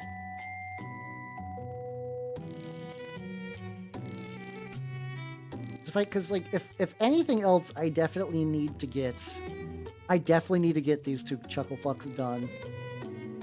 Because I could at least run them as what's it called? I can at least run them as a kind of like Black Grail guys. Not Black Grail. I can run a version of the Great Hunger that is very elite. And for that, this guy and the other Butcher Knight would be necessary for it. So how you doing, Tom Popo? How you doing? God damn it! How you doing, Shadow? Dude, I'm taking the multitude of quite fine folds and just really giving that a little bit of razzmatazz. Just getting like a little, just like a little dot in there, and then just kind of like brushing it around. Stuff that like I can definitely tell. I also like don't want to get like, I don't want to get like too bright in some of these areas, but just like just enough to really like make me be like, oh yeah, I can tell. How you doing, Troglodyte? How you doing? Gummy worms taste like chocolate. What does that mean? Like what is that? You posted that in the Discord. What does that actually mean? Gummy worms taste like sweet entropy. Explain any bit of the reasoning that led to that. I am genuinely baffled by that. I don't understand.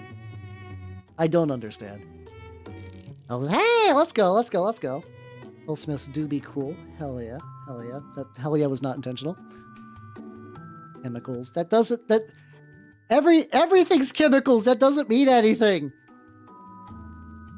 I know you usually like say goofy little stuff, but like this I don't know why this one I'm like, I don't think that, like, I think you're just saying things now.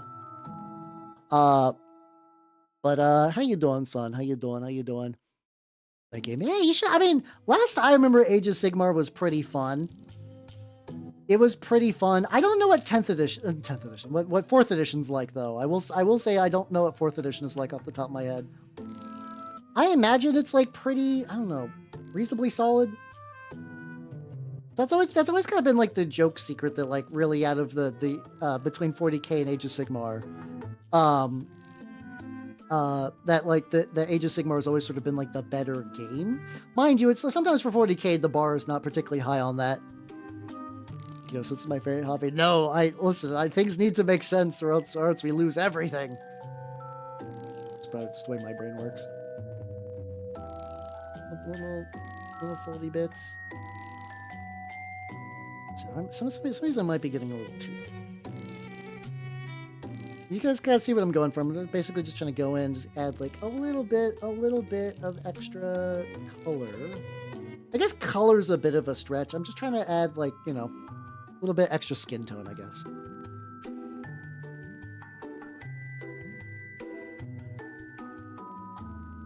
Yeah, but like, yeah, I mean, yeah, gummy worms don't taste like a flavor, but like, I don't really taste like anything particular, but like, I don't think like the color green tastes like entropy. I don't get the either. So technically I don't know why I'm focusing on this so much. I'm currently working on this big boy. This is going to be my, Matagot Hag, though while that was drying a little bit on the base, I'm working on this. This is my Butcher Knight for the same game. He's coming along like pretty well. I was basically like really close to having this bad boy done anyway, but I want to get like a itty bitty bit of like skin glazing on some of the folds to kind of add like a little bit more to it. Like the more I can kind of get on there, the more I can be like, yeah, no, this is looking good. Not that I was like, yeah, Black Grail, yeah. Not that I thought this was ever looking bad, but I've been noticing this, like, you know, just the kind of more I generally shade it, the more I'm like, oh, there we go. It's elevating it just a wee bit. How you doing, Marfin? How you doing? I'm taking a glazing break from the main model I'm working on today. You know, just because I can, really. Just because I can. Page and watch history and streams. Yeah. I don't know if it's like, sometimes like YouTube streaming is weird. As far as I can tell on my side, nothing errors is going on, so I don't know if it might just hate me and or you, depending.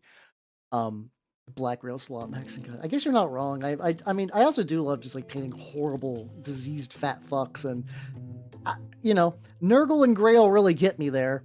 They really like they're like, hey, you want to paint like a real gross fat fuck? You fucking bet you. You fucking bet your ass I do.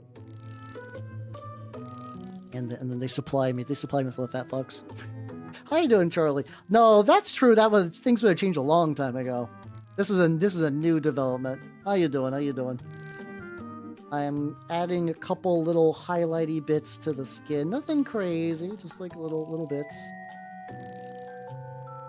Little skin bits. Let's see where. Turn around. Like a smidgen more on that leg.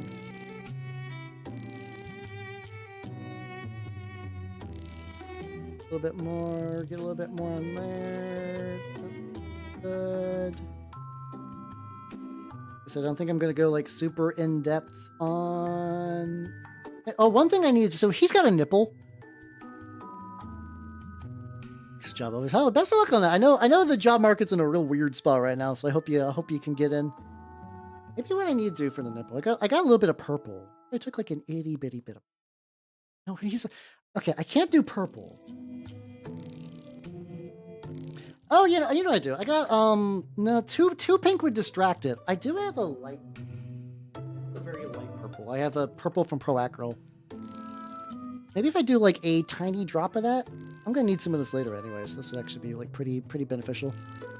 Purple nurple, for real. This is clogged. I love Pro Acryl, but their containers tend to clog. Nope, we good.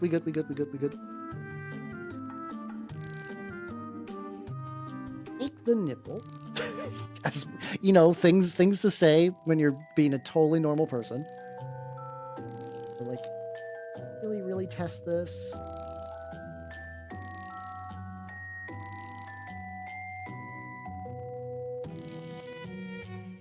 There we go. Okay, so it's been tinted just subtle enough that I feel all right about it. Okay, I think this, I could feel like I could, like, fuck around with this critter forever, but, like, oh yeah, no, it's a very pokey nipple. Being, like, once again, this is very much in that, like body grotesquerie stuff that I think Bestiarium does really, really well. I think this guy's done. Like, I could probably touch up a little bit more, but, like, I think overall this is doing what I want to do. And I got one more, which I'm also going to hit up while I got some of this.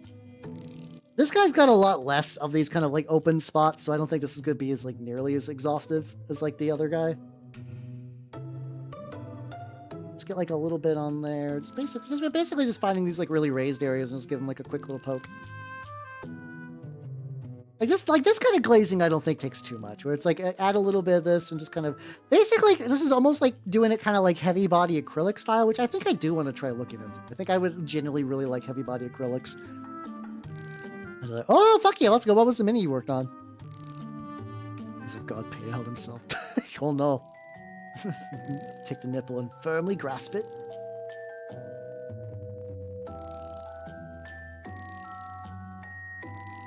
Going pretty good. I don't know if I want to, like, keep highlighting some of this stuff. Probably don't need to go too deep. Like, compared to the other guy, this guy's a lot more simple, but I think because of that, it's like it's also pretty legit. This is what I'm talking about, where Bestiarium kept releasing these really cool models that, like, based on the army concept I was already doing. Hey, let's go. Like, as much as I rag on Ultramarines, like, they do have a lot of tutorials and shit out there, so it's like, yeah, congratulations on getting your first mini done. Hell yeah. Well, if you ever need any info on doing further minis, just let me know. I'd be glad to help out. Oh, you just immediately hear my nipples look like milk duds. Like, it's a very good line. Kung Pao, once again, probably the best film ever made, objectively speaking. I love saying that because every now and then I think people who, like, I like Kung Pao and, like, it's a great movie, but, like, I think people who, like, genuinely enjoy, like, movies as, like, cinema will hear that and just want to beat me with sticks. I'm like, I'm sorry that Steve Odekirk peaked filmmaking back in the 2000s. It's all been downhill from there, You got some, like, real gross highlighty bits. There we go. No issue with that, and he's done. Hell yeah. All right, back to Big Boy. Those were a detour from Big Boy, and that means I can come tomorrow. I don't know if I'm going to Magic tomorrow. It's one of those things that, like, I have a weekly Magic group thing, but I almost kind of might want to take, like, I feel bad not going to, like, the weekly Magic night, but it's also like, kind of want, like, a day to myself. I think I kind of need a day to myself to get some shit done this week. So I'm like, I might just be like, guys, I think I need to take tomorrow. Sorry. Deck building fun, but I think I need to chill a little bit. What the fuck is in the Chronost? Oh no, like yeah, for, like, legitimately good filmmaking. Yeah, Jurassic Park definitely there. Oh, it's the witch elf ladies. Okay. Oh yeah, with the like. Oh, okay, that makes a lot of sense. Yes, they're pretty legit. I'm also remembering that, like, a lot. I think the actual crone lady shows toes. So I remember, like, a lot of people online getting real weird about her. As people online do about that kind of thing. Let's do. Oh no, one thing. Oh yeah, I need to figure out what color I want to do for the, like, middle of there. I actually think maybe like an off-white might be pretty legit. So I'm gonna start with a gray and work my way up on there. This dog's free. How you doing, K-Mappy? How you doing? Also, thank you for the stuff for the usual outfit, the K-Mappy special. I always like that idea of, like, rebel sub-factions. Like, I don't hate the Tau, and I enjoyed, like, the little bits of them I've read, but everything I kind of hear about, like, Shadow Sun, like, seemed pretty like the breakaway Tau call like civilization. I was like, that's really cool. I think that's really, really neat to me personally. Or like how every now and then they'll talk about a stuff like it was like I think it's Ashen Claws, like that they were like a Raven Guard like group of people who were exiled during the heresy and now they pretty much run their own. Basically, if I remember, I think Ashen Claws pretty much did what no, not Ashen Claws, fuck. I listen, I have terrible memory, but I do remember some things. Fuck were they? I think they're Brazen Claws. Hold on, there's so many claws. Okay, let me see. 4K. That's Brazen. Brazen consoles? No, fuck, all the names are so similar. Okay, 40K, Raven Guard, Pirates. There we go. What the fuck were these guys? Ashen Claws! God damn, I think this is right. I think Ashen Claws is what I'm looking for. Yeah, they've actually kind of did what Huron wanted to do, kind of make their own Imperium with hookers and blackjack. Their scheme looks pretty legit too. It is very much like a kind of like red, brown, and black. Let's see if I can get it. It's super. I kind of forget that there is a digital like. So there was originally a Horus Heresy card game way back in the day, and that's where you would get like the Visions of Heresy stuff. But there's also an active. There's also like an active, like currently running Horus Heresy third-party card game. That's a Resident Evil. Like, I mean, a lot of 40K people don't want to be pirates, and they still end up as pirates anyway. But doesn't that scheme look fucking rad? That seemed to be really common. There's like so many Primarchs that are like, did you come from Terra? How about you eat shit and die? Like it's happens. Like I'm trying to think of like, I think the amount of Primarchs who didn't is very small. No. How you doing? Oh yeah, God, I guess YouTube is being fucked up. Yippee, let's go. It's a sick scheme. But yeah, like I said, I really like the like breakaway stuff. Like you have a faction and then you have like the people who are like, fuck you. I'm doing my own shit. I think it's also because lately my local shop has been really locally people at my shop want to do like a Bad Ab War like mini campaign. Where basically they want to do a Bad Ab War kind of like campaign thing. But the thing they really, really want to do is use like basically take all the minis and shrink them down to like 15mm scale. And they've done some terrain and stuff and it looks really neat. And the only reason I haven't really super jumped onto that is I'm like, there's so many fucking projects. I have so many fucking projects. I don't know if I can fit in an entire, like, mind you, they're starting on like a pretty low point total. But it's like, that's like a whole other thing. That's like a whole other thing. Yeah, Legions. I feel like I don't recall Lorgar having any issue with Terran word bearers. I don't super recall any there. Space Wolves definitely didn't do so well. Raven Guard didn't do so well. I was about to say Emperor's Children basically were Terran born, so they didn't really have like an alternative. Outside of my wheelhouse, I don't think Terran Death Guard did particularly well. I mean, they did in the greater scheme of things, but I'm pretty sure most of the Terran Death Guard got Istvan pretty hard, if I recall right. It's been a bit. There we go. Basically shaved him to death. Yeah, word bearers are my boys, but yeah, I mean, he did shame them, a lot of them to death, but like, I don't think the Terran ones really got fucked up too bad by that. Like, I mean, you know, they got fucked up bad, but in the same way that the rest of the Legion did, and not like, we're gonna take all the Terrans, we're gonna throw them into the fucking sun. Oh, the heresy. I'm from here, and it's terrible. So why am I small? Hold on. Realize I could get like a little bit more. It's like slightly. I'm like slightly off center too. There we go. Yippee! Let's go. I mean, so for YouTube people, if it's getting really bad, I know you might want to just try to Twitch. You know, if YouTube is more comfortable, go for it. But like, you know, this is being multi-stream and things are getting like real. Things are getting real bad. If things are getting real bad, you do got that option. I know some of you do both. Don't feel pressured or anything though. I'm just saying that like if YouTube is gonna be fucky, do what you gotta do.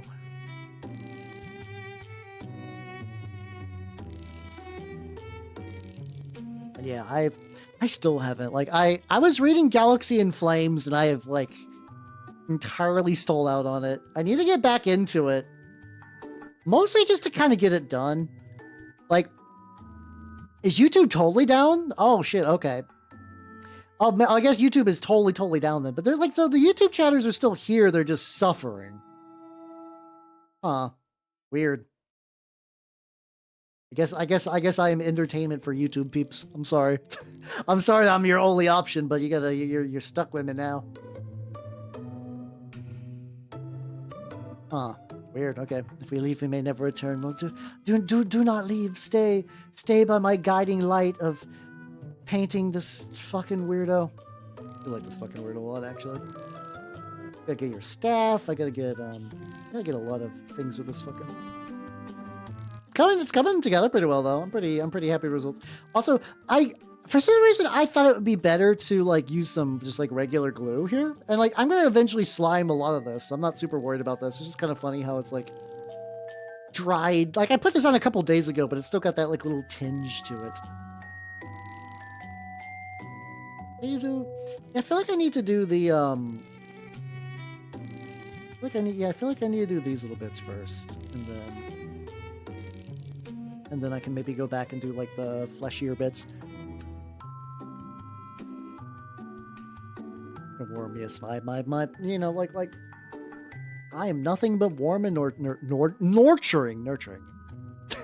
Fun.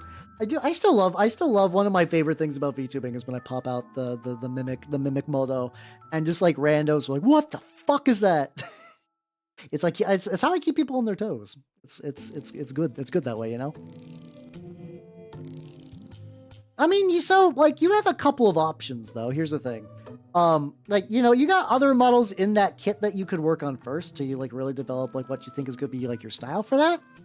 I will also say you can strip paint from models. It's really not that hard.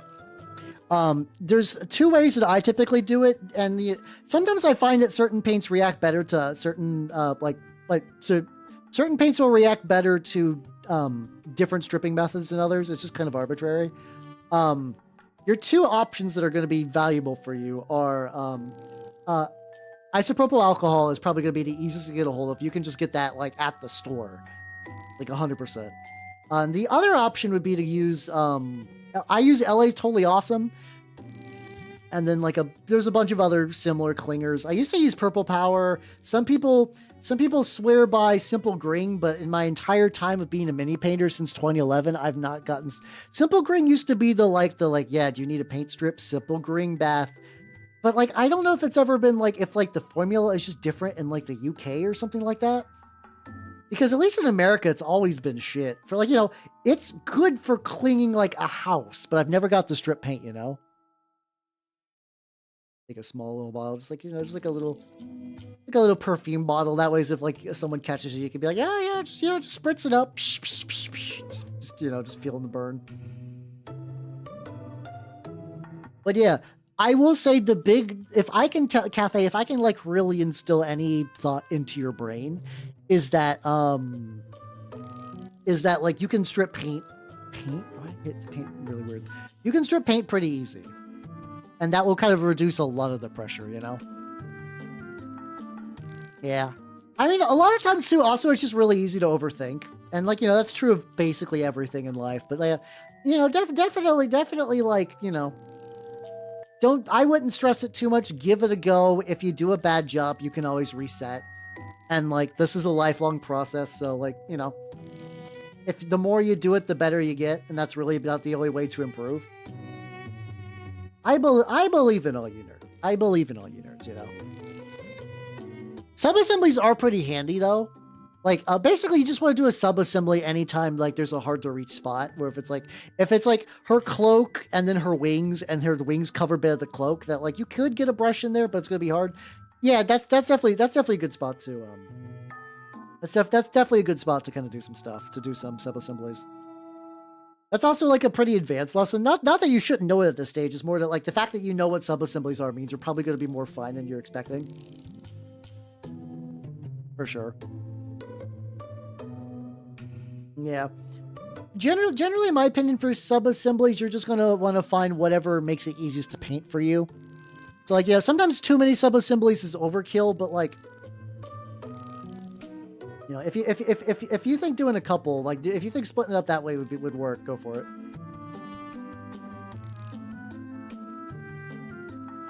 I'm just going to, like, just way too watery. I think I'm also going to kind of do this a bit thicker on there. Rachel finds. Oh shit! Let's go. Is Gundam Builders the card game? I know there's like assemble, and then I know there's gonna be a mini game and there's a card game. I don't know. My knowledge of Gundam stuff is actually like pretty weak altogether. Let's see. I've played super. Oh yeah. Basically anything that's like super duper strong. Oh shit! Oh, you're doing good. Oh wait, so you're fine then. You're fine. Okay. Okay, you'll be fine then. You'll be fine. You got some pedigree to you. I think you're gonna be more fine than you're expecting. Like hit this up like pretty thick. It's like I think normally doing this kind of stuff thick is probably a mistake, but I actually think for this exact instance, because I'm trying to do like a thick melted wax look, going thick might actually be a benefit.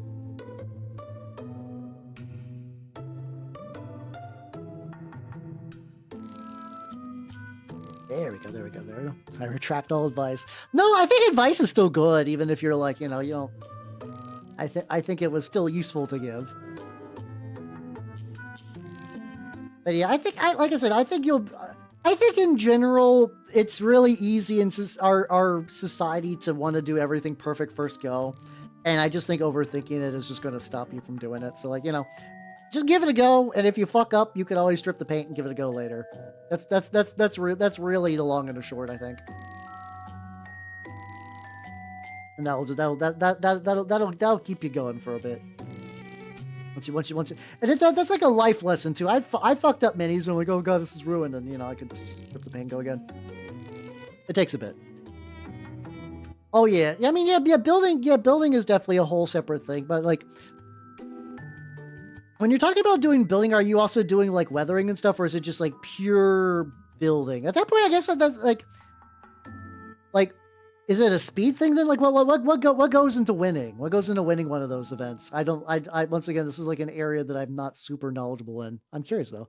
Oh yes, okay. So you have like some like rudimentary build-up stuff for that then. You could also just do like Imperial Knights or Chaos Knights if you really wanted an army just to kind of like carry a lot of those skills over. But they'll be like similar. It's one of those things that like if you know how to like oil paint, you can carry over some of those ideas to mini painting. It's not that different. There are definitely a lot of times it's more like the asymmetry of the knowledge is sort of the big thing. Where it's like certain little hobbies will have these cool tricks that would work on other hobbies. Mini painting people tend to pick up stuff from like gunpla people and whatnot at just like a slower rate, you know? It's like conceptually a lot of the same ideas are there. It just hasn't really kind of gone through the same like YouTube hype cycle and stuff like that. This teal trench is down too. Oh damn. Must you venture to X? I mean, if like I use it because I do like this bullshit. If you don't have a reason to go to like Twitter, you don't need to do that. How you doing, Little Win? Enjoy your lurk. Enjoy your lurk, yo.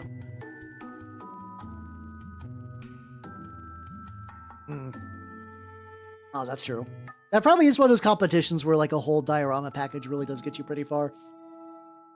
I mean, luckily you can like, you know, people do a bunch of diorama stuff for mini painting as well. So that could also get you some that could get you some practice for that if you want to carry those skills back into Gundam stuff. There's like little bits of the candles that I definitely can see that I missed the first time.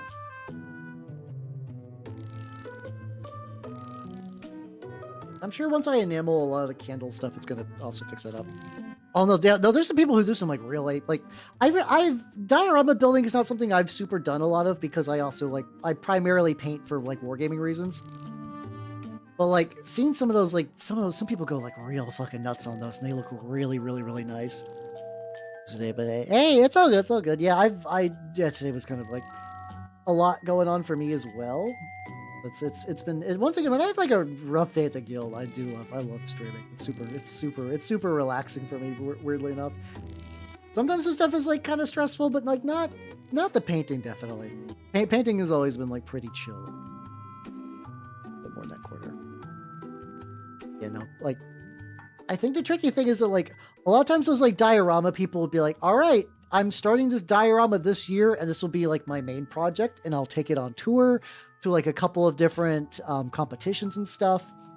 And then once that's sort of resolved, they kind of work on the next one. And like, you know, that's their thing. And there's no issue with that being their thing. It's just like, oh, that's a whole thing I don't really have much experience on. Let's see. So we got you.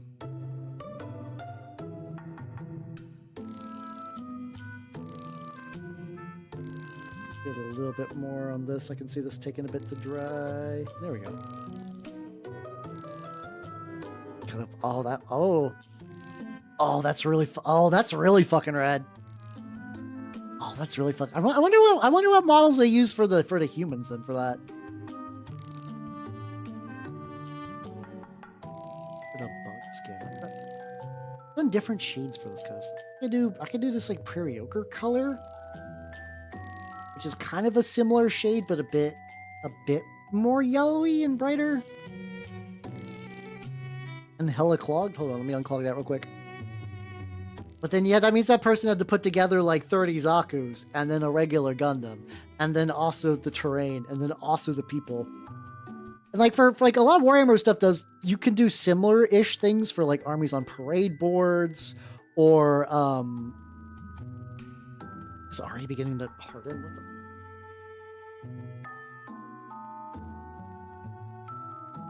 I guess this prairie ochre just gets real fucking crusty really quickly. Like I just got like I feel like I just replenished myself on that not that long ago. Luckily I can always just add a bit more medium, man. How many Zakus could you do in a day though? Like I mean, it's like a long-term thing, like couple thing that could be fun, but like how like I do Plomo really rarely. The last Plomo I did was that one where I built a, what was it? It was like, oh yeah, it's the rice ball. I did the classic jelly donut style rice ball where each individual piece of grain of rice was a separate like piece on the sprue. That was a lot of fun. I really enjoyed that. 1 per hour. Oh damn, that's a pretty good rate. Yeah, that one took me like 4 hours, but I think for understandable reasons. Let me use a little. I already have like a lot of some like bit of that. I wiped out a lot of it, but it's still kind of on there. Yeah, I guess if you're doing like if you're like really doing Plomo stuff a lot, you probably do get like the Zaku kit sort of like basically muscle memory. How you doing, Dirty Joe? How you doing? Rice farmers properly. Wait, no, that's fucking Jay, is it? Hop into a platform that is currently actively dying just to drop a pun and then fucking leave. I see how it is. So this is going. I also need to make sure to get these like little.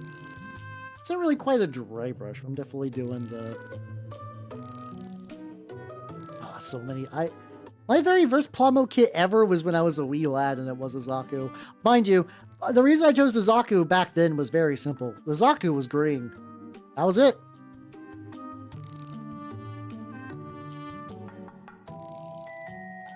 Ooh. Oh, holy shit, that's a rad. Oh my god, okay, hold on, let me put that on screen. For some reason, I was like, yes, this is, like, this is going to be like, you know, like a flat battlefield. This is like the fucking dynamism of this is just insane.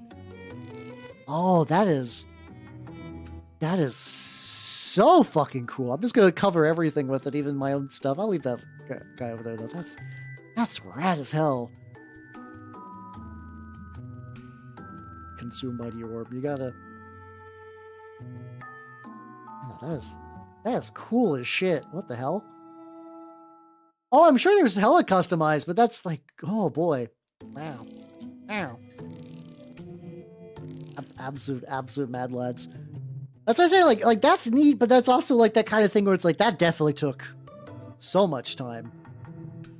Like that is definitely somebody's like, this is my like, maybe not necessarily an all year project, but definitely like, oh yeah, this is gonna be like the first half of like this year at the very minimum.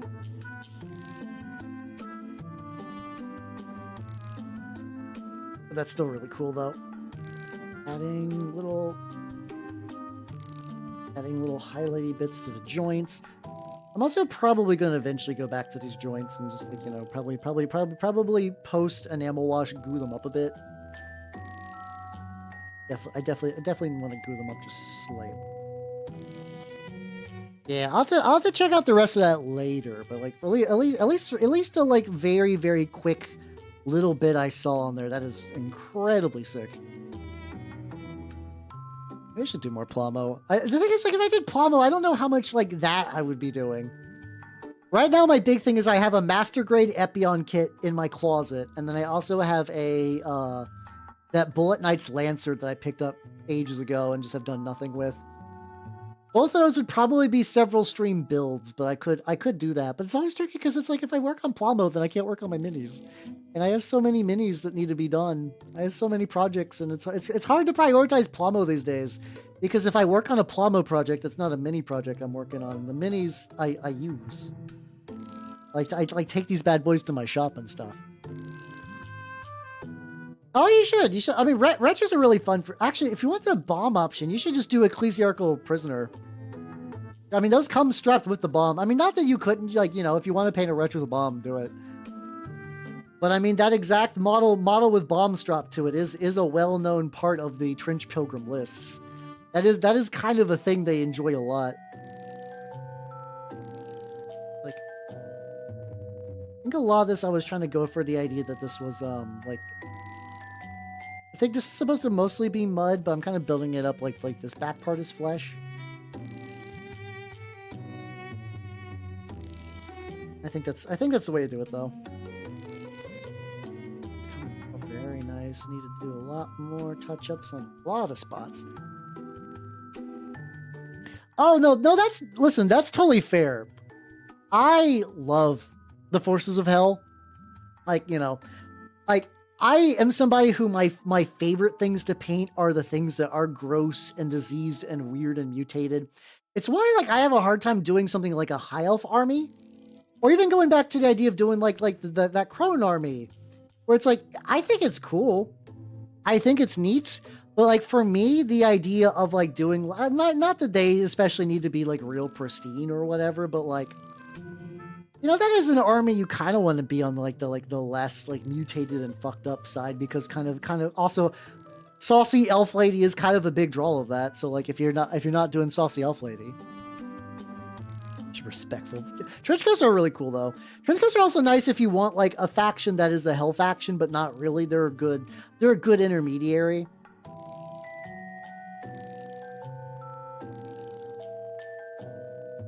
So yeah, no, there's a. If we're talking hell factions, I'm doing Knights of Avarice, but that's just because like I was originally doing Heretic Naval Raiders, and people around me sort of wanted to do them a bit more than. I'm definitely somebody who would like, if there's ever like a campaign of anything, I prioritize filling gaps, which also means that if I'm like I'm going to play this army, and someone's like, oh, I want to play that army, I'll be like, you can play that army. I'll do literally anything else. With, you know, the exception of like I wouldn't like drop my word bearers or anything if there was like a big game where I was going to run them in, but like. For skirmish games, I ended up was going to do Grail for the current one I'm in, but we needed more Sultanate players, so I went Sultanate, and that totally worked for what I was doing. Arabic stuff up. So yeah, Sultan. I mean, not the Sultan's evil per se, but like they definitely get kind of dark with some of the Tarquin creatures and whatnot. So they'd also be good. Also a very solid fit for that kind of dichotomy. So yeah, that's true. That's true. You are going for the bare feet saucy elf lady armies. Nothing wrong with that. I think that's that's cool. I just can't really do that because I just it's like I said, it's like legitimately like almost kind of stifling in a way where it's like my techniques of painting have gotten so focused to what I like to paint, like these gross, gribbly, horrible mutants and whatnot, that it does mean that like if someone was like, Hal, I need you to paint like the most clean, pristine, like heavy metal style mini, I'd be like, I couldn't do that. I'm sorry.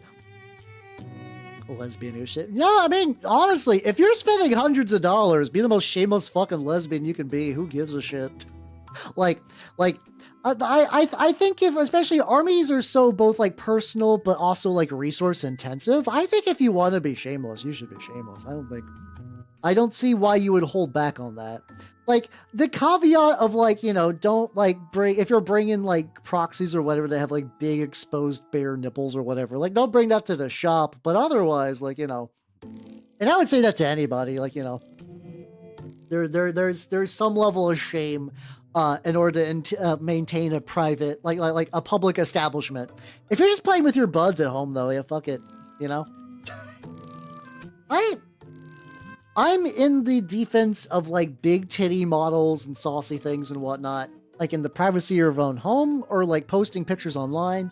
I'm also like not against like nudity for the sake of horror. Like there's a lot of people in the 28 community who do like really cool horror stuff that have that kind of motif, and that's fine. I just think the idea that somebody bringing like the Shadow Sun or whatever with like the big like sculpted on tits and ass coming out the crisis suit. Should have did the stage earlier. That's fine. That's where I'm like, I don't like. Why would you do that?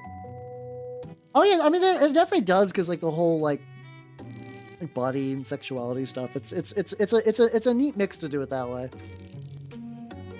Like there's a decent amount of horror minis out there that are hanging dong, and the uncomfortableness of that I believe adds to it. Yeah. I mean, I did paint the saucy not Norn, so what's the fuck with that mini? The Neuro Tyrant, whatever. The one that kind of looked like it had socks on. Neurolictor, there we go. But like, there was no visible nipples on there, so like, I think I'm still in the clear. Also, that was given to me as a gift, and I will not be taking that to the shop. It will remain in my house and on the internet.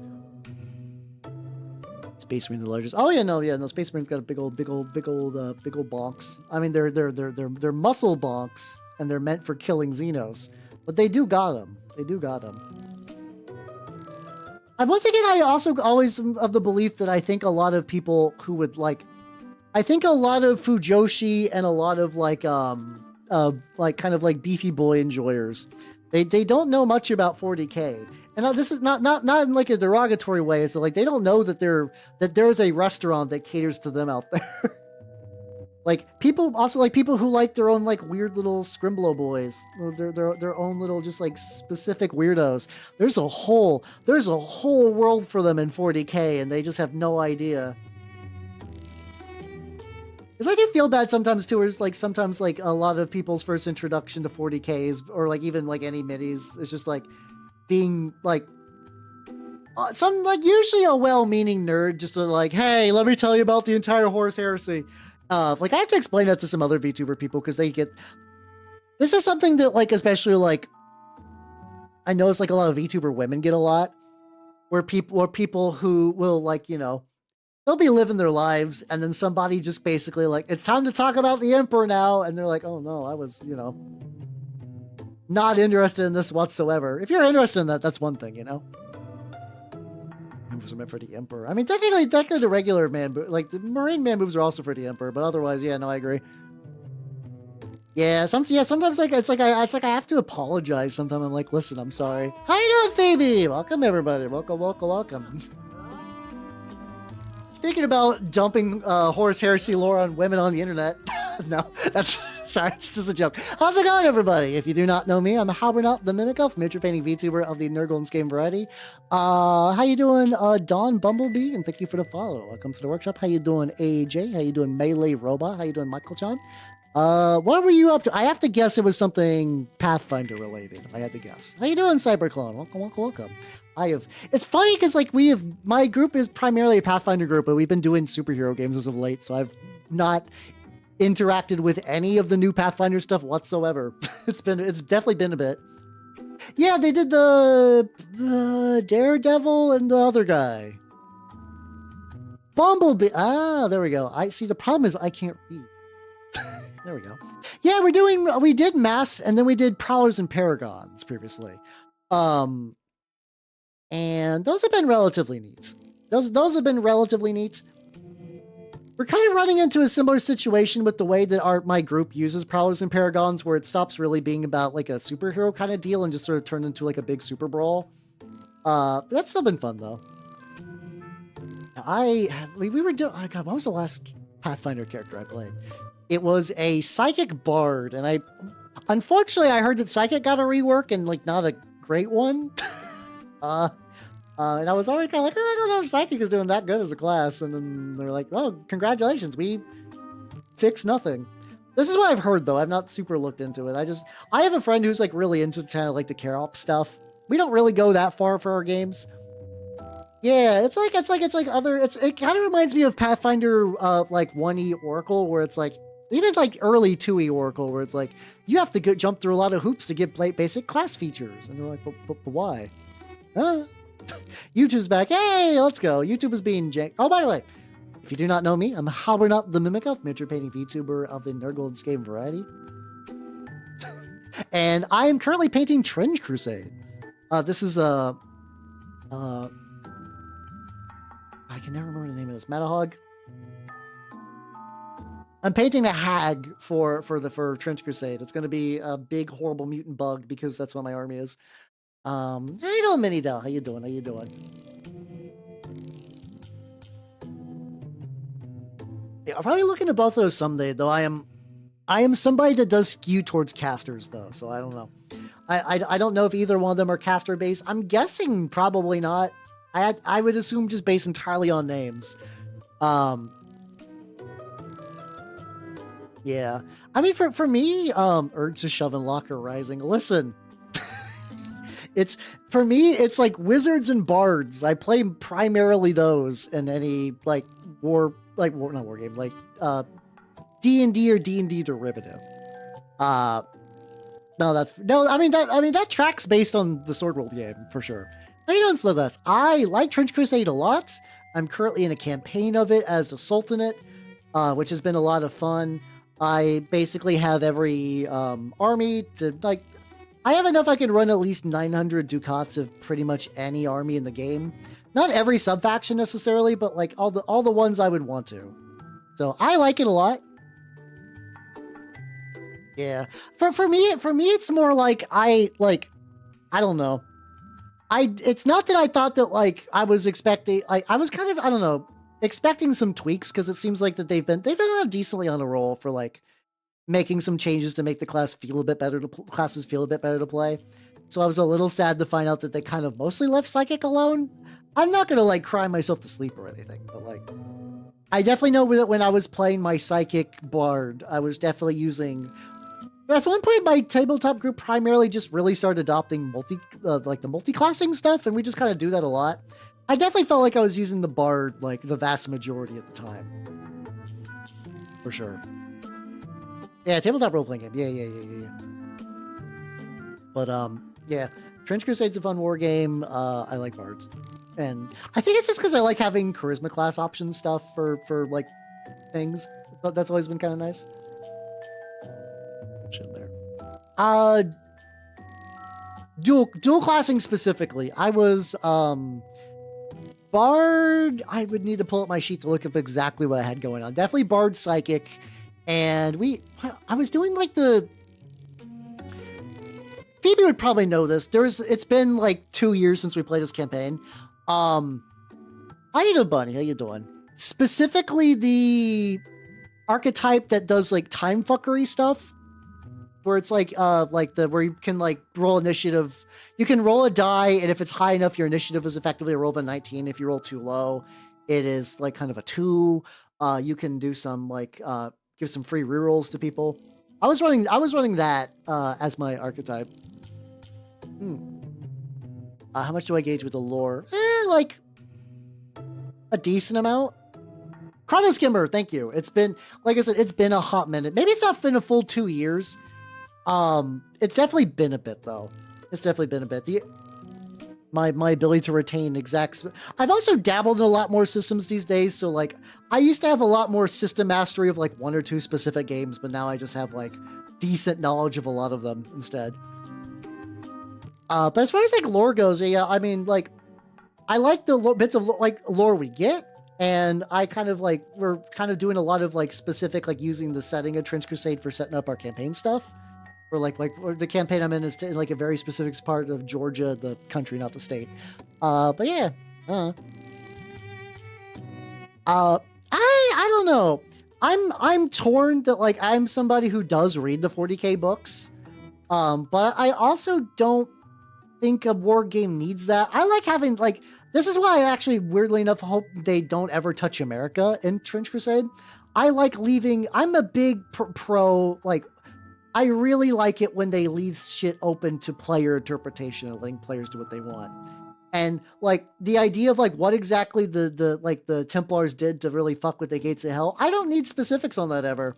I'm okay with things that stays a mystery, or that like if my local group wants to do a campaign that might kind of like have our own take on that. I find that infinitely more fun and interesting than having like exact canonical lore choices. Oh, you're doing a fucking, okay. So, I totally missed that joke. That's my B. We're in a cook vault for a secret recipe. Hell yeah, let's go. Rain of Winter. Oh yeah, that was the, Rain of Winter was the one where you fight Rasputin, right? And you could fight like a mustard gas elemental. I think it was a mustard gas elemental. I remember like, we've not run the adventure paths in a hot minute. So basically my group plays in a homebrew setting we've been using for like, basically over a decade. Like when I was in college, when I was in high school, I was my local small town's forever GM because I was the guy with the books. And eventually, when I went to college, there was who had become like one of my better friends was like, hey, I've been writing this like fantasy novel for a while, and I think it's been going pretty good. And I'm like, hey, buddy, hey, what if you ran that as a campaign? Here's what you need to do that. And I fucking got his ass. I got his ass. And we've been playing in that same world basically ever since. Like we've done some like with other groups, some of the stuff like I've done Skulls and Shackles. I've done this Curse of the Crimson Throne. The tricky thing with Curse of the Crimson Throne is that like by the time we definitely did that thing where we ran out of adventure before like we hit that awkward stage where it's like we wanted to keep playing, but we just didn't have any more books. So we just kind of like branched the campaign and did our own thing, which is fun, but it's also like hard to talk about. Like, yeah, I played this adventure path. Mind you, basically the back half was like a totally different thing from what everyone else got, you know? Oh, yeah, no, that is legitimately a very interesting trick to do so. I mean, you know, a lot of times also a lot of fantasy novel stuff is basically a campaign to a certain degree, not all the time. So like sometimes it's like the person like, also like you'll get like someone who's like, I've been wanting to write a fantasy book forever, but like they don't like, you don't know if they're ever going to go for it. Like I don't think he actually ended up writing the book. Like I think the creative energy he was looking for was just like to explore the world in a structured way. Oh, I like Lodos a lot too, but Lodos is a very specific breed. The overlap between like I really like Japan's replay culture is really fascinating. For context, a lot of Japanese people will like are big into TRPGs will like specifically like write down their transcripts and sort of like novelize them, and then that sometimes would get you end up in like I forget how much Rune Soldier Louis had that kind of build up to it, but definitely Lodos was sort of like the big one. disaster lesbian. Yeah, I could see. I remember very little of the actual beginning of that. I'm at a weird point in my life where I think I've been in so many campaigns I've forgotten details of a lot of them. My memory isn't great to begin with, but it's like, oh man, I've been playing TRPGs since 2005. For context, I'm a 35-year-old man. So I've been playing them a while. Oh yeah, that was Cathay mentioned that like this is a really cool Gunpla diorama. I like how there's like a whole like sliding scale of different types of lesbians. Weirdly I feel like there's a decent amount of lesbians in my viewership. I think I have like a very minor version of like the Northern Lion effect, where I'm just like, yeah, I'm just a guy, just like doing kind of like goofy hobbies on the internet, and like back in the way that like when wolves approach the campfires of man, and we're like, this seems like a nice place of respite, and then and then you get modern day dogs. I think that just kind of happens to like certain lesbians go into streams. They're like, this guy seems all right, and they're like, oh shit, I'm a viewer now. Fuck, got him. How you doing, Sam? Oh yeah, no, this guy's the Black Grail priest, you know. Yeah, I try to be reasonable about my hobbies. Like like many of you, if I see somebody with a Black Templar's profile on Twitter, I get like, is this gonna turn into a thing? Is this gonna turn into a whole thing? I want to share my hobbies with people and like let them know that mini painting's cool and give hot tips if I can, because that's just what I'm into. That's just what I'm into, I guess. Individuals, big if true. Big if fucking true, you know? Learning the phrase big if true has ruined my vocabulary. It's gotten so bad that other people around me have picked up big if true and they blame me for it. Hey, it's all good, Phoebe. Have yourself a good night, and glad you had fun. Thanks for stopping by, yo. Oh god, I do remember we were doing the... There's a Pathfinder Adventure Path where you were like cops in Absalom. And I remember at one point, I ended up becoming, what if Batman was a Leshy? Like, I even did the, like, talking like this as, like, a joke kind of thing. The campaign was very sporadic, and it was definitely, like, not serious. But, Ages of Edgewatch, yes. But, I think I was doing, like, an anti-paladin of tyranny. some goofy like that. The lawful anti-paladin. And that was fun. We didn't get super far with that campaign though. But that was one I played. Last character, the psychic bard one is. I'm basically like, my group has been in our campaign's version of like Japan for a really, really long time. So I was like, we're gonna keep playing this, but I want to kind of like mix it up a little bit. And I'm more or less playing Rasputin. Rasputin wasn't really a good guy, so I'm kind of playing like, what if Rasputin was like a good guy trying to help out people? Rasputin was mostly just in it for Rasputin. At the end of the day, he just wanted to get drunk and fuck, and just get shit for free. And I can understand wanting to hang out with people and get shit for free, but like a lot of lives ruined in the middle of all that. Let's see. Yeah. I've not looked into Starfinder 2e. My group got into, like, we played a little bit of Starfinder 1e when it was like really new. We did like a couple, like I think we did like a really short like 6-session campaign.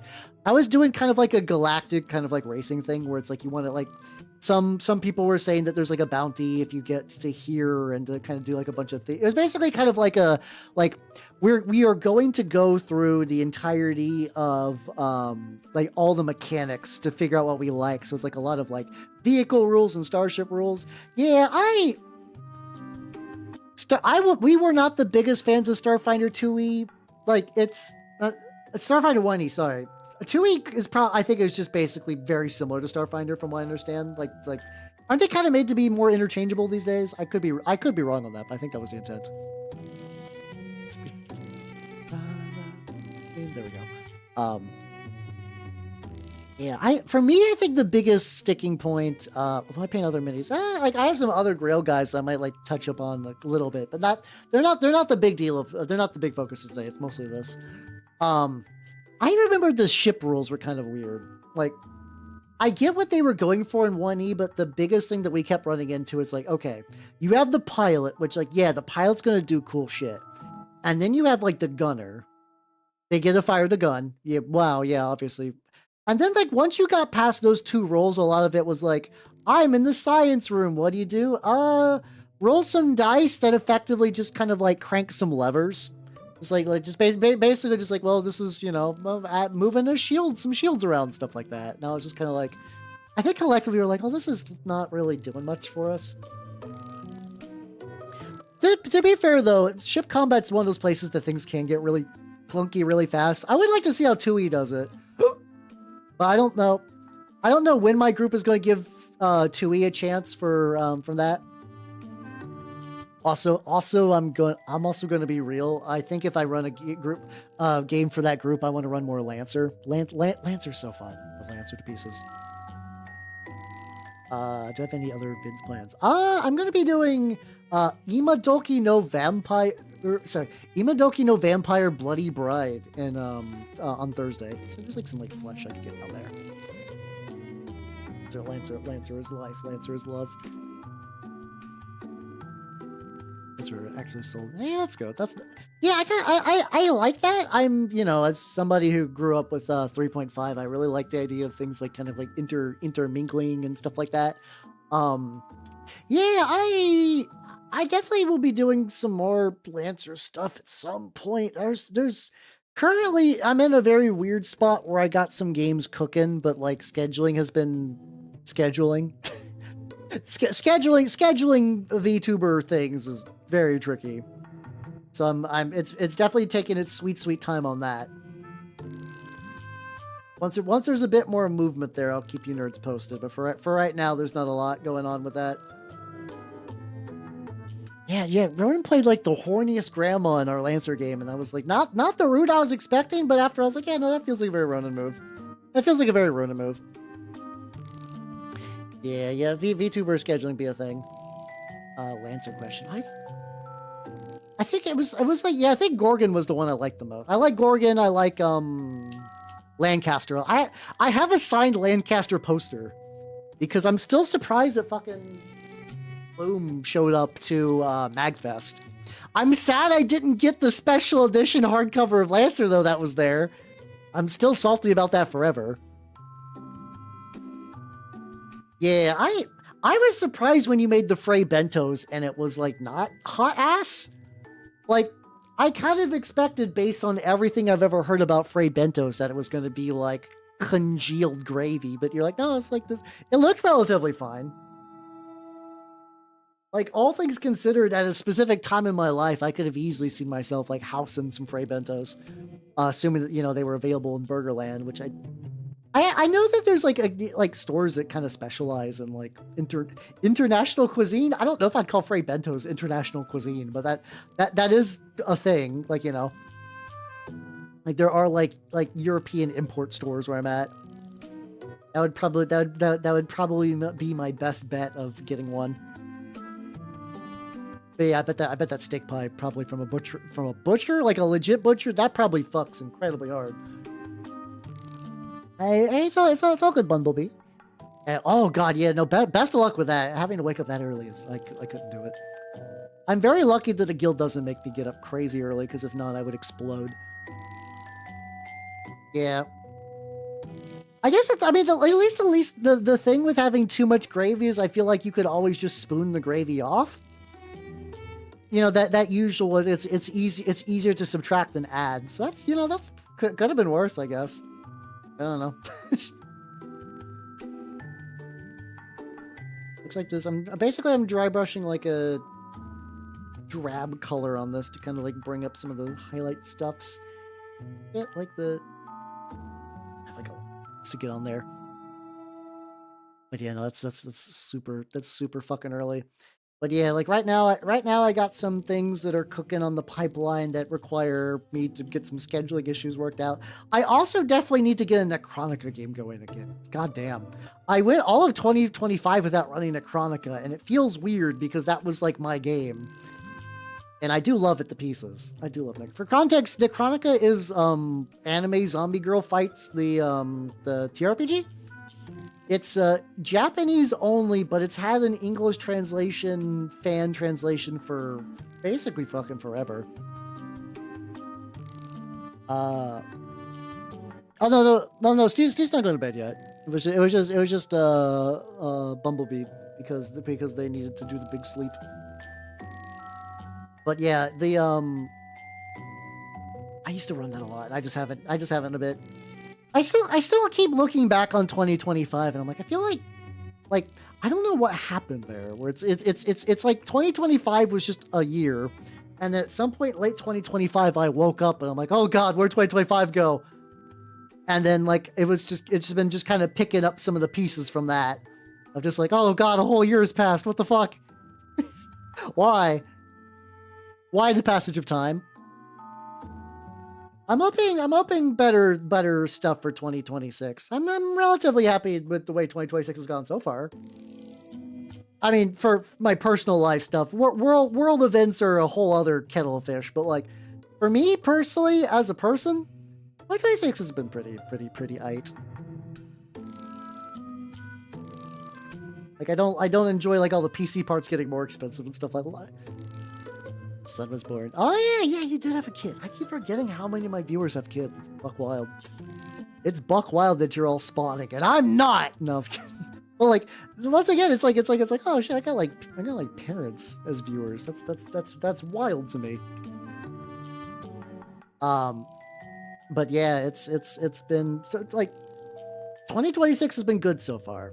I think if I keep the momentum and like really keep them like thinking things through and kind of doing like certain planning things and whatnot, I think things will be good. Stop. Time do need to stop. A little bit. I got that like lighter purple from earlier when I was doing the nipple on that one guy. I can actually just. Yeah, there we go. A lot of my minis have a lot of dry brushing. It's because dry brushing is life. Like, dry brushing is so good. Like, it's not applicable to, like, every surface, but honestly, if you can dry brush a thing, I would recommend dry brushing a thing. Stick has not gotten, like, any attention. So just at some point. I mean, I only mitosis during winter.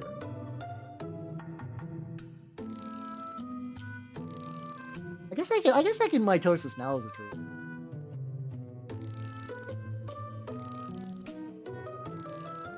Fuck it. I can have. Oh god, he's swinging. There we go. I can mitosis as a treat. God, it feels so weird to bust out a Palu and fucking like. It's not even like I'm doing like the white trash thing of like leaving the decorations up for too long. It's like I'm purposely putting up the Christmas tree. Like that's blasphemous.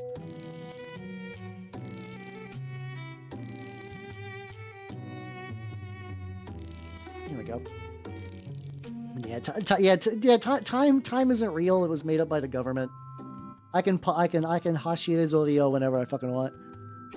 More budding than mitosis. Fair. I guess mitosis would imply that I split into two separate entities instead of just like me and smaller me. I would rather bud though. I would like to still be old me, but also just have a younger and smaller me that I can just, I don't know, fetch paint supplies and stuff. I mean, I don't know if porn sites would have mitosis and meiosis, but like I feel like there's got to be some H manga that has that premise. That I make out with myself? Nah, probably not. Probably not. Like I'm not into what I am. I'm glad people are, but like for me personally, what I am is not what I'm attracted to. So the whole like my own clone, now neither of us will be virgins, will alas be useless.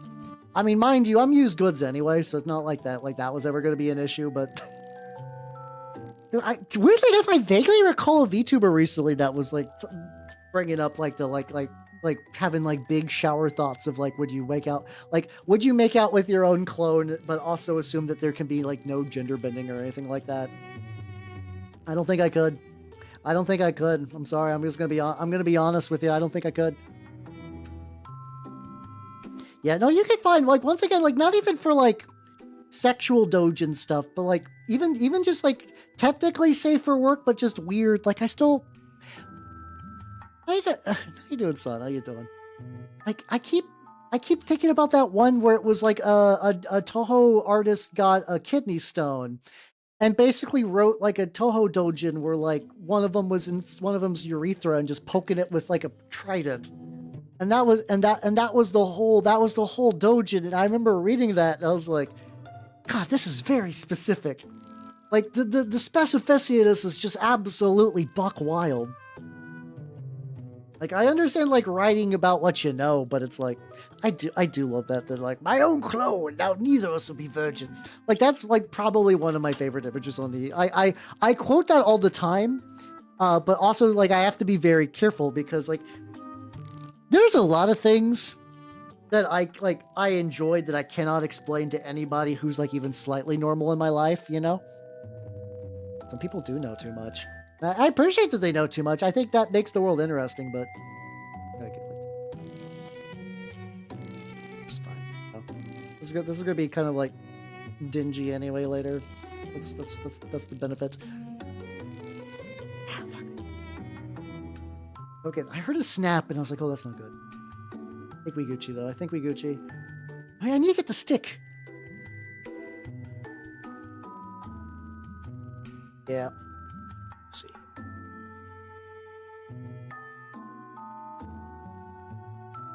You know, apparently a lot of you are really looking for that self-cess. So I mean, yeah, once again, good for you.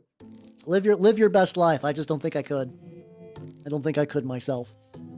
I should do a light brown on this one. I could also do an entire. I could be actually, you know, I could actually just do the exact same metal bullshit I did over here. That's probably the way to go. Just make it a metal staff. Once again, I gotta paint smarter, not harder, because I got so many projects and I want it to look good. But I know I gotta pick my battles for these. Like, he's got teeth.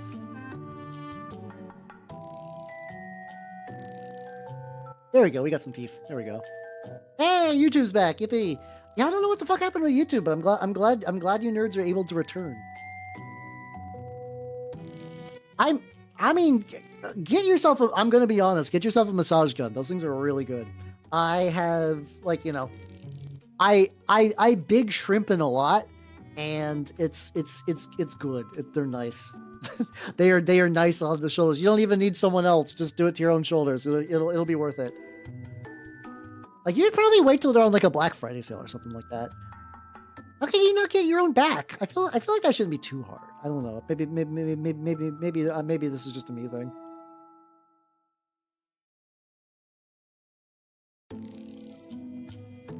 You know, the side bits as well. No, not the, like, legitimately, it's just like Amazon generico massage gun. Like, I know you guys are like, ooh, loot stuff. No, they're like, you know, they're just like legitimately nice.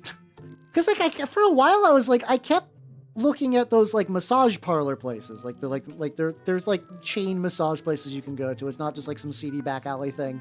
And I'm like, this would be nice, but that's like a whole thing. And like, you know, sometimes it'd just be nice just to just like, you know, just hit your back with that like a little bit before going to bed.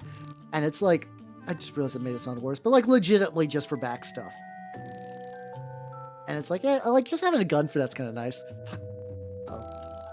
Oh, okay. I got just on the tip. Okay, that I thought that was gonna be a lot worse than it was. I'm like, no, it's good. Be Gucci.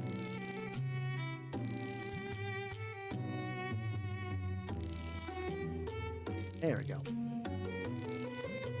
Yeah, I would love to have like a specific person like that. That's like yeah, I'm gonna like explode you, and then just like reconstitute you, just like in the context of just like getting a massage.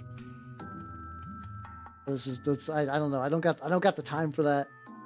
a little chippy bit. Actually, that'll probably get fixed when I do the inevitable.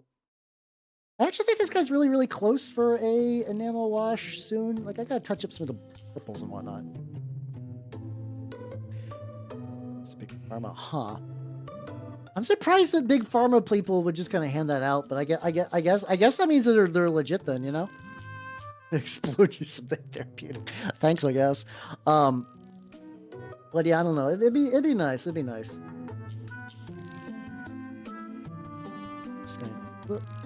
Hold on, let me zoom out a little bit. I'm doing that thing where it's like the guy's going off screen. So when I did the zine making, I had to like remove a lot of stuff from my camera setup. And that kind of also sometimes means that like the angles I'm used to painting at aren't quite 100% there. Legitimately a lot of my camera stuff does not shift. Like I will put together the stream, I will get the camera going, and I will not like I have a little C-stand so I can move the camera like up and down so it's not like directly hovering over my face at all times. But otherwise I really don't like rotate a lot. It's like I think oh there we go.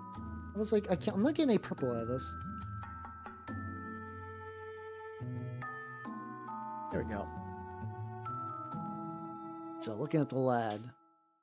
You got going. Oh yeah, I gotta get the bronze. Hold on, look at dry brush the bronze real quick. I will say, lad's looking nice. Lad is looking pretty good. Itty bitty bit is bronze. This bronze is also digging. I'm digging the Proacral bronze. It's pretty good. Like I said, I basically wanted to get it primarily for Space Wolves because they got like a lot of bronze trim. So I think that was going to be the way to go for them. Dude, we're doing good on this. Oh, dry brush. Realistically, what's probably going to happen with this is I'm just going to go back after the enamel and just do another layer. All right, let's get some enamel bullshit done. Probably what's going to happen is I'm going to do some enamel bullshit, and then I will, I'm probably going to need a bunch of stuff. Oh, makeup sponges, my beloved. Sponges. I got some other makeup sponges that I need to restock soon. Get me maybe 3 of the, probably 4. There we go. This guy's got like a lot of crevices. I can see getting deep in the folds for sure. Get those, roll those away. Mineral spirits, get the blow dryer. My wash. How much more I'm like nearly out of this like AK dark wash. I can feel there not being that much left. I have a second bottle somewhere. Like worst case, if I have to go dig that fucker out, I can probably just put like a BRB screen and just do that. And oh, the brush. I need the brush for brushing.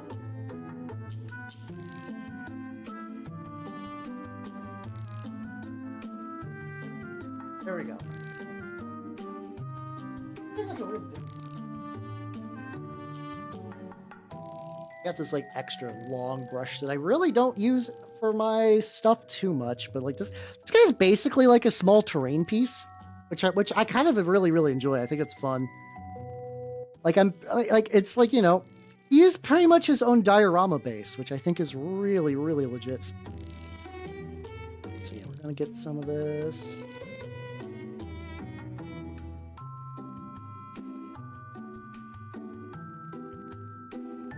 All right, so I'm mixing it stuff up. Drops of enamel in there. The mineral spirits, I mean. Boost it around, and here we go. All right. Yeah, I'm just gonna pretty much do get like a decent sized coverage on all this. I do know that like eventually it dries a lot darker than I know it's going to be, so I need to like make sure I can like move this around as much as possible, which is why I also kind of want the big brush.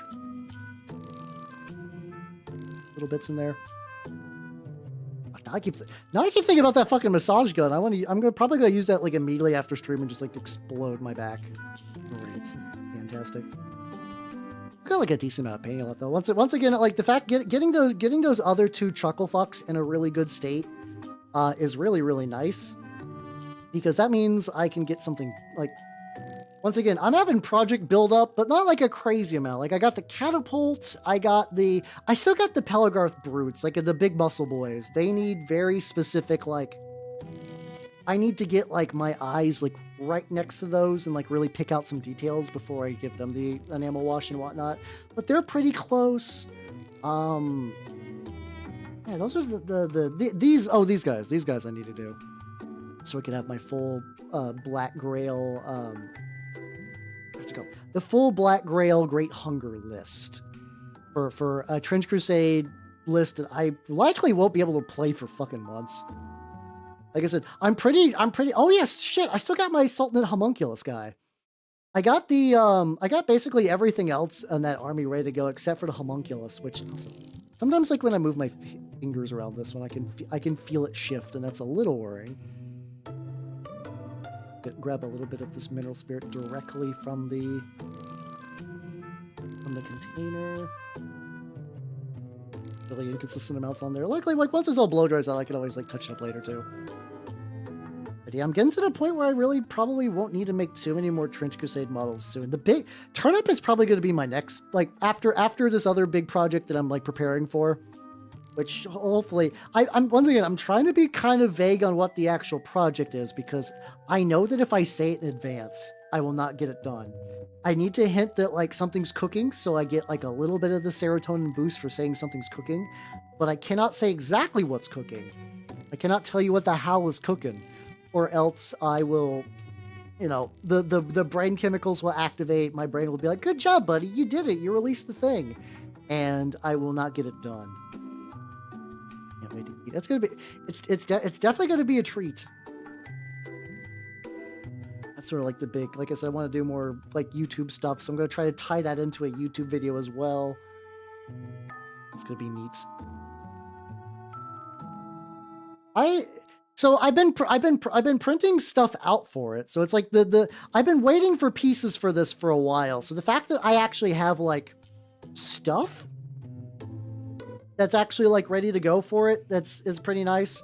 I need to film the full assembly stage. I need to film a couple of my decision choices. I need to film like my preamble, but I got the script basically done, minus any like little goofy things that pop up during. Sometimes like I'll write a script and like things will come up during the filming that I'm like, oh yeah, I need to like maybe address some other shit with this. So far it's going pretty good. All right, there we go. This guy's nice and gooped. Hit it. Oh god, it's blowing all my shit away.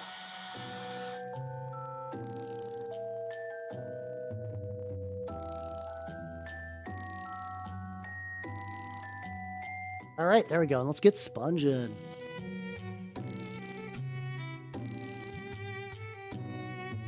Get a little bit more on there. Oh, there we go.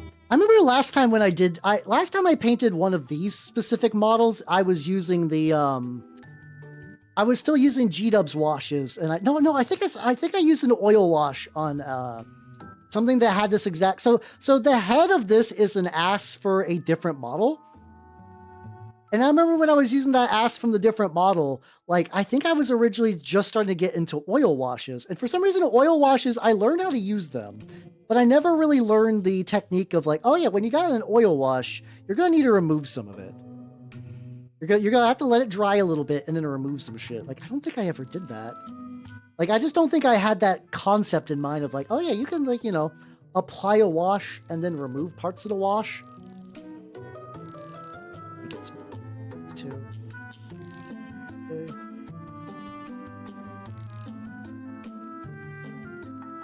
I'm sure I'm gonna miss like 8 billion angles of this as well. That's fine.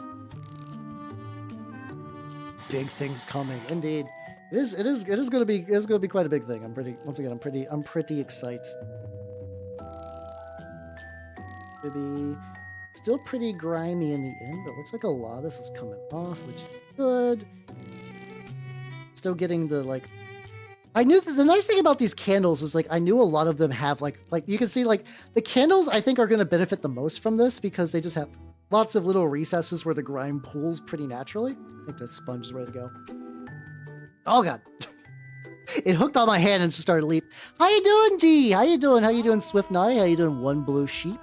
How's the unicorn overlording doing? How you doing, Nom de Plume? How you doing, Bonnie? I'm here with the raid. Definitely wasn't here. Big if true.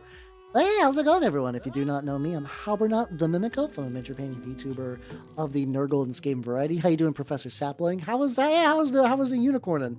I am working on some models for a game called Trench Crusade. This is going to be my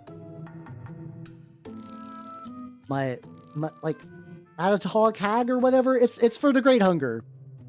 Buy my wares. I will buy. Do you actually have wares? If you got, I generally try to buy something from the homies if they have wares. I'm not even kidding. I have many and sundry. Oh no, D speaking like a Discord spam bot. Oh no. But yeah, how you doing? Yeah, I have some merch. For all I have is a body pillow. Get other merch. Today I only have one Daki, and that is the King of All Cosmos from Katamari. I picked that one up at a convention. I was like, I have to.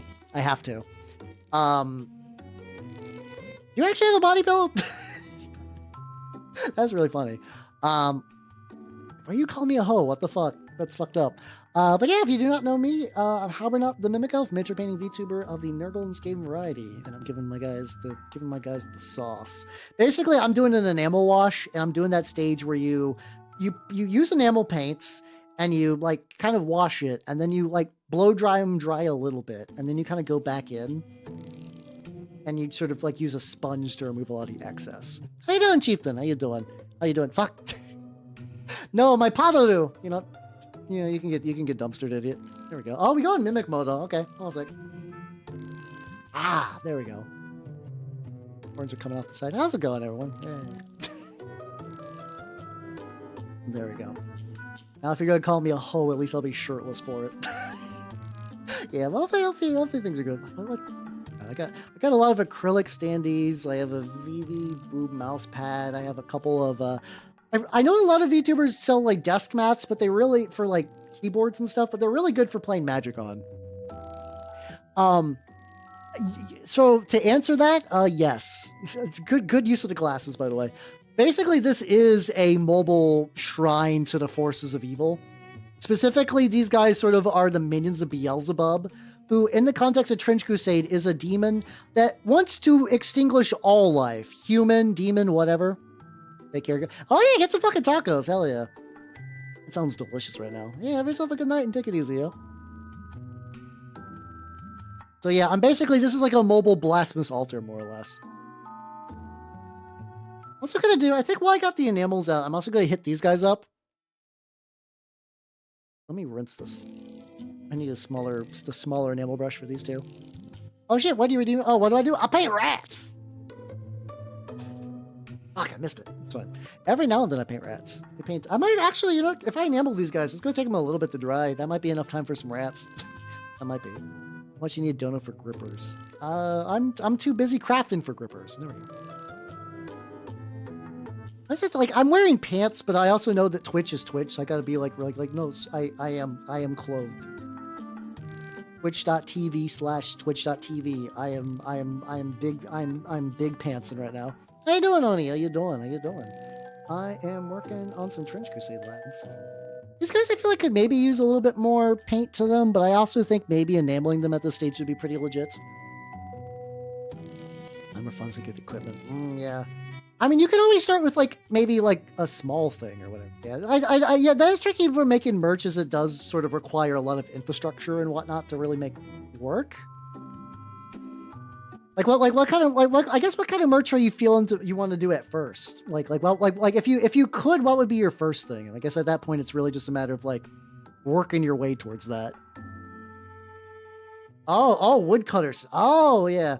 At least, so the nice thing with that is depending on what kind of like woodcutter you get, you can always do a side business of selling like pre-cut terrain things on Etsy. Wargamers do like to use those from time to time, so that could potentially help offset the cost of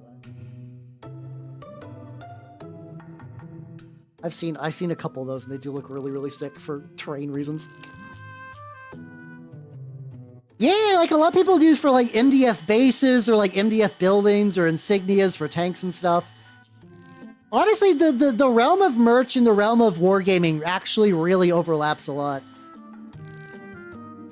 Yeah, it's this song though, without that fucking, like, the fact that someone just took the song and just added just like a beat to it and just do some Fist of the North Star quotes and then just try to like claim that on a bunch of stuff. I hate that. I hate that so much. Shibayan Records is so good.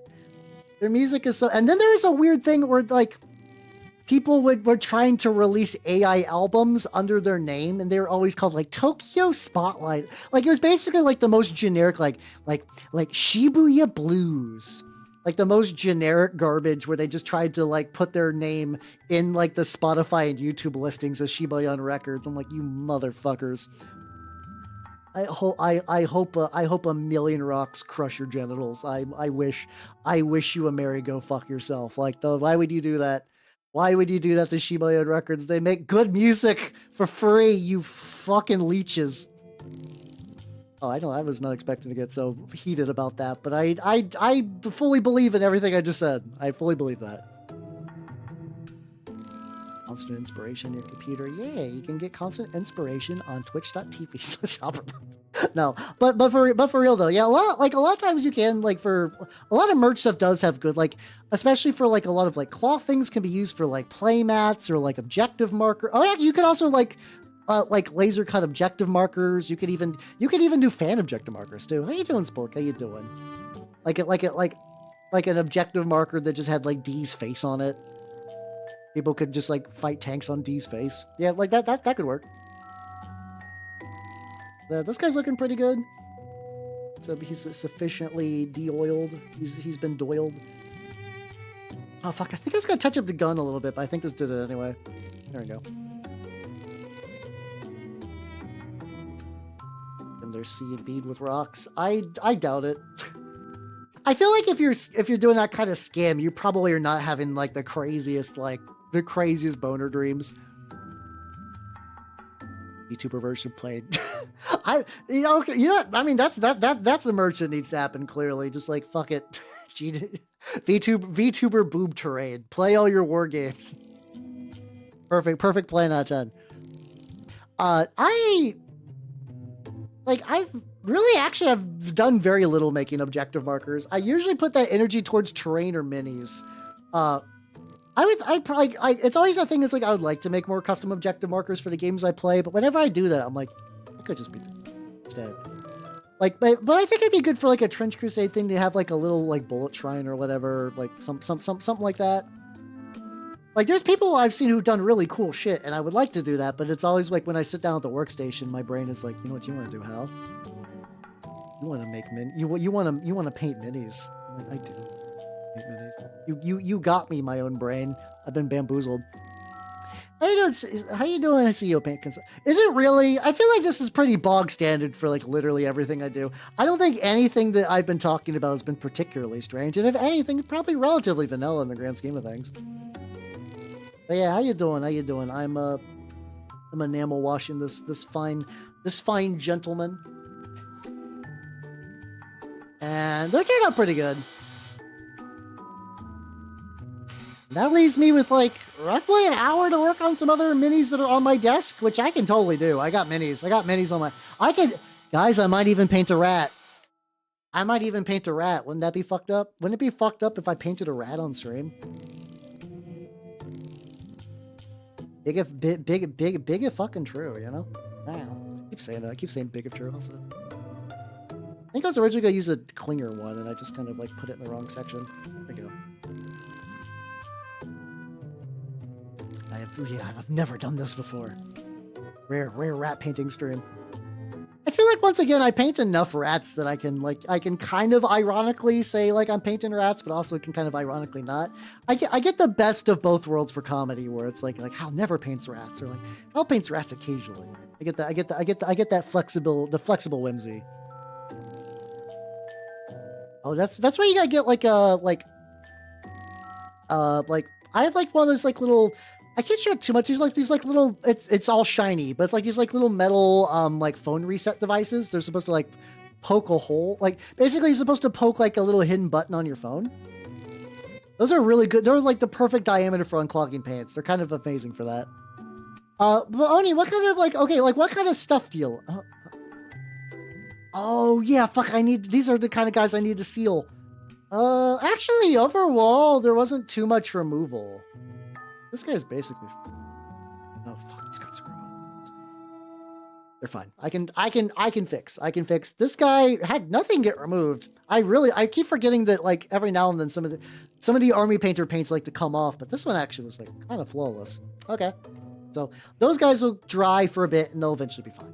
I've recovered from far more damage. There we go. Let me move some stuff around again. We're gonna go back to regular painting now because those guys gotta dry, do their own thing.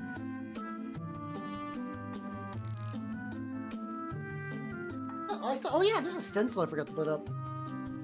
I have basically all my zine making supplies like right by my foot. I wanted to clear off like some wall space and like kind of like keep that nearby, but not wall space, shelf space, but I just have not had time to do so yet. That's why I keep thinking that like maybe I might be like, hey, Magic Crew, I think I'm going to take tomorrow off. I think I need to get some shit done.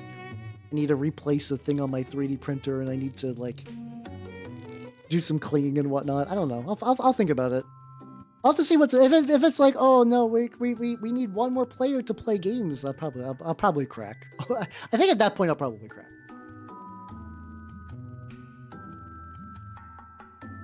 Well, yeah. So this guy is like, hold on, let me zoom out a little bit.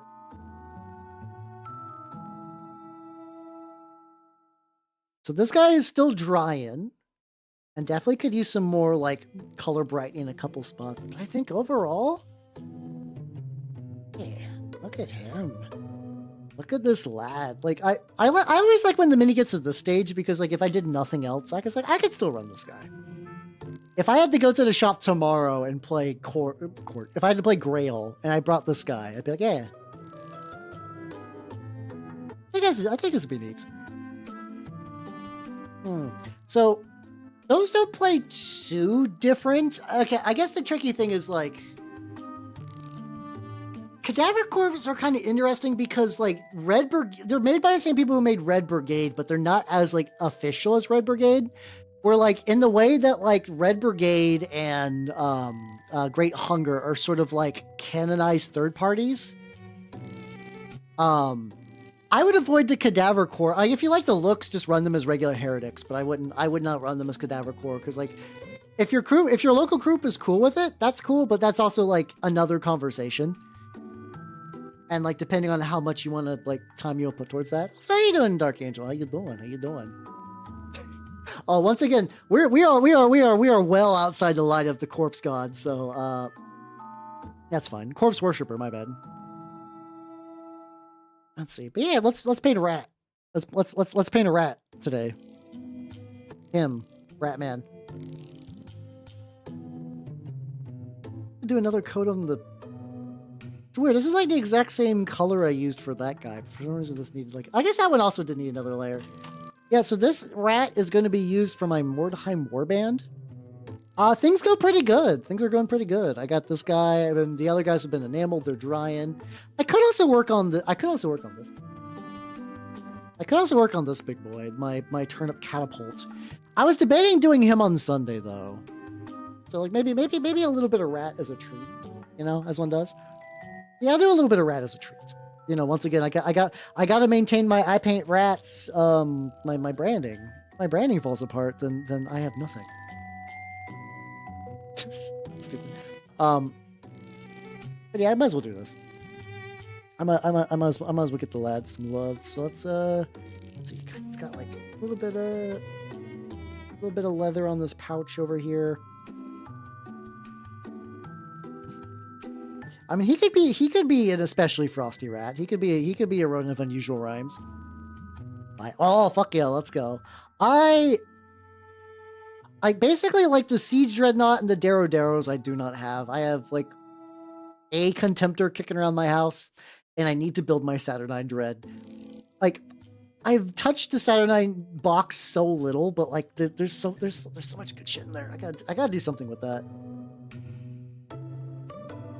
Yeah, so it's like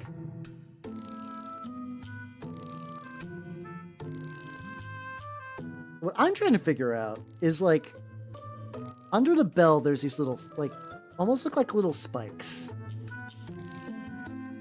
And I'm wondering if like these I don't think those are supposed to be there. I think if you see like the little spikes that are here, I think this is like G-Dub's like supports for this is an old Finecast model. Yeah, I think these are flash I'm supposed to remove. Fuck. Okay. Let's play a really dangerous game. Okay. Oh, that just fucking broke right off, but like in a good way, in a good way.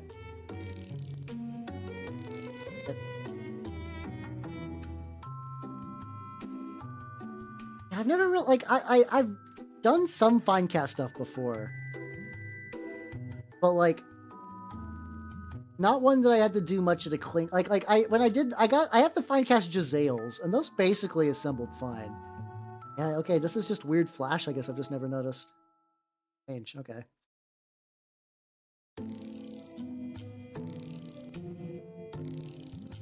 This one. Okay, I keep expecting that like it's going to explode and like I'm gonna like break the book, but so far we're going pretty good. Oh hell yeah, let's go. I think like I think I need to scoot over a little bit. I shifted my camera so like some of my stuff is not quite lined up where it should be. Got like one more of these to go. Absolutely lost his mind. I understand that, like, I've seen some really good Saturnine conversions where they replace the shoulders with other shoulders. And, like, I understand. But for me, just the big, chunky, fucking huge shoulders are, like, the fun. Like, that's the part that I think is fun.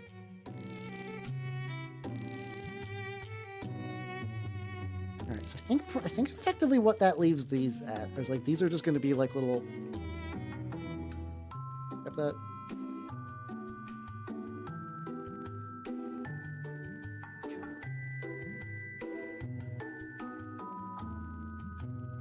Let me.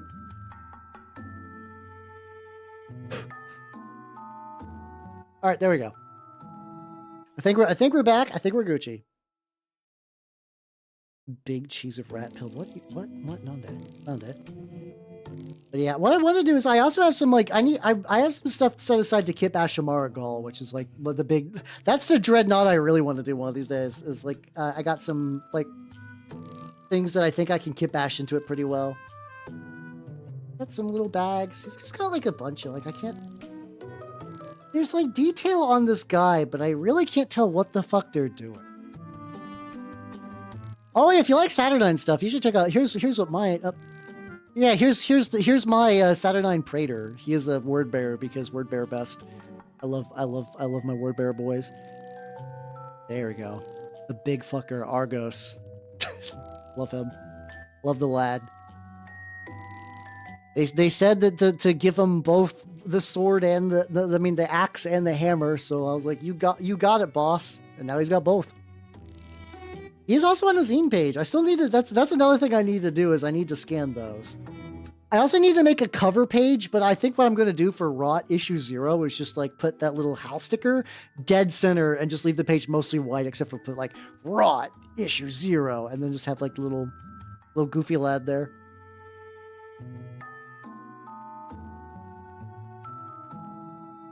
This is fucking with me. I'm like, okay, you know what? I'm overthinking this. What I need to do first is just do another layer to the purple. I just need to do the layer to all the purple, and then from there figure out what I want to do. Probably some with the book. There's details here, but they're really shallow and are really hard to tell apart. So I'm gonna do the best I can and not get caught up in minute bullshit. Especially because like the secondary coat is really making that pop. I guess I could also get like, you know, there's like the bones there and the hand and the chain. I could get the metal in the book. I got stuff I can do, I guess. Once again, I also have other minis. I also have this fucker. This fucker is also surprisingly close to being done.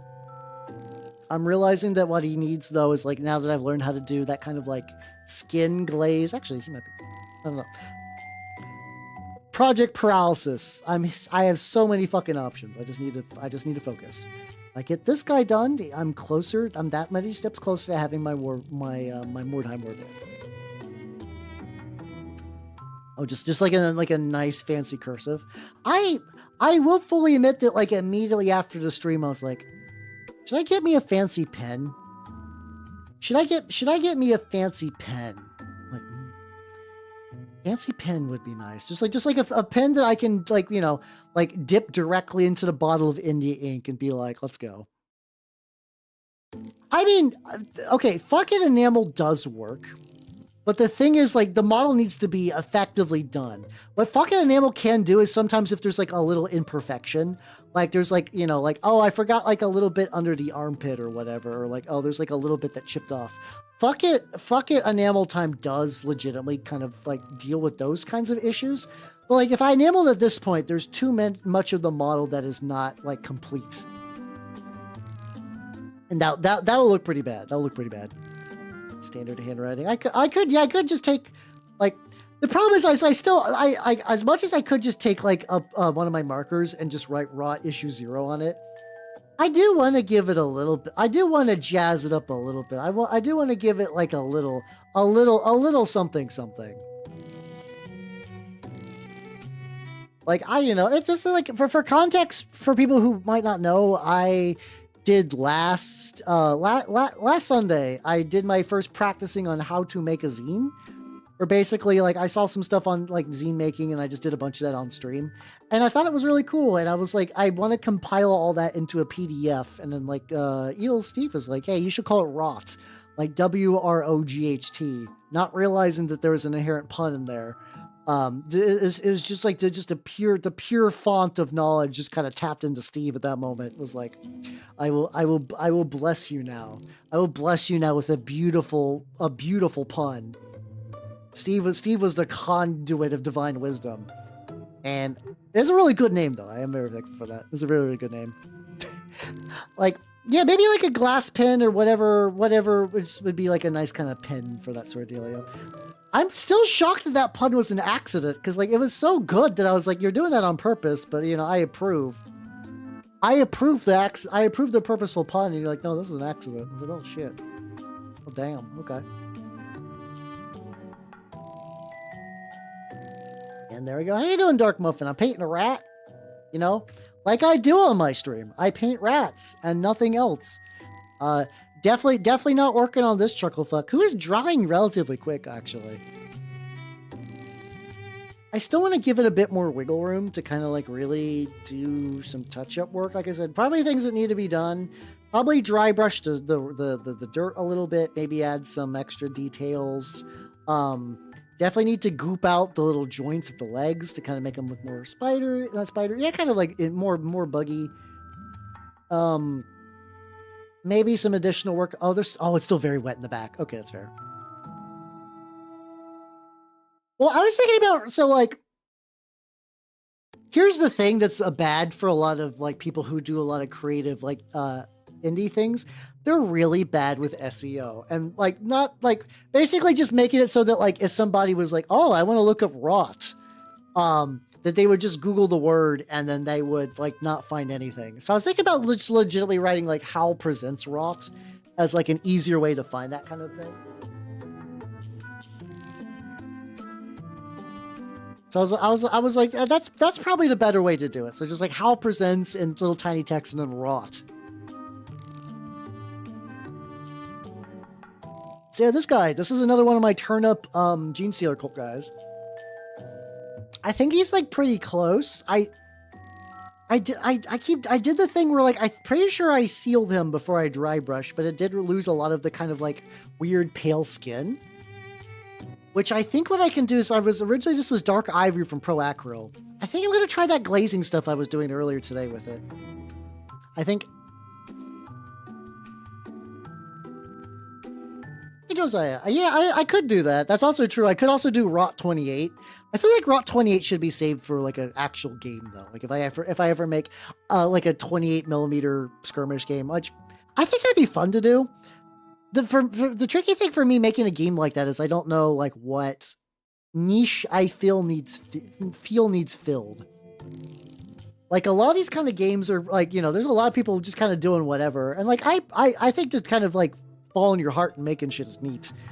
Like, I also feel like a game though, like I would want there to be like a concept or like a thing that I want to see in the world that's not being catered to.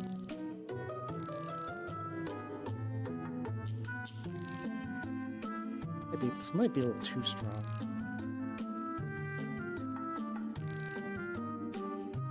We'll use a wet brush to kind of wipe this off. Maybe I need to mix it with like a very little bit of a blue. Maybe use a little bit of this Temple Gate teal. Yeah, I guess the other one I guess I was doing kind of a light elf tools. Jesus Christ. I think I need a couple more shakes of this. Maybe another drop of this magic mix. If I can get this working though, this would be nice because this is going to be a thing that I used for probably some of these other. I did print out some of the Turn Up Man of Arms to combine with some other like Tyrannid Gene Stealer bits I've had kicking around my house, which I think would be neat. Like my Turnip Gene Stealer army is definitely like, well, it's originally was supposed to be primarily for like one turnip cult, and I was like, well, I kind of wanted to expand it from there into a kill team. And then maybe eventually I'll just do a whole Gene Stealer turnip army. Yeah, that's weird.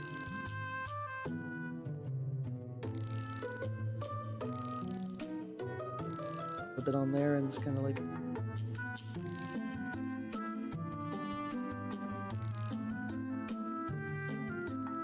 There we go. There we go, there we go, there we go. I mean... True. I guess the tricky thing with that is that's like, at least for me making a zombie game is like Necropolis already exists. I don't know, like I said, there's like a lot of niches that are already filled. But so like I would like to make a game. But and like I think really for me it's more like I think TRPGs would kind of be more my realm of wanting to make shit anyway though. I think my brain is way more predisposed to working on TRPG stuff than like war game stuff. Though I think it'd be cool.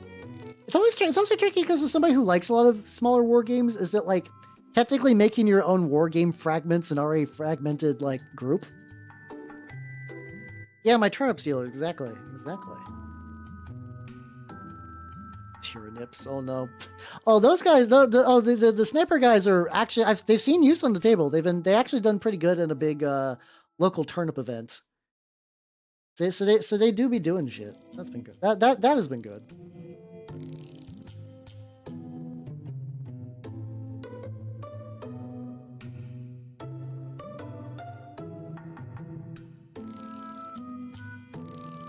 It's gonna be tricky. Let's see.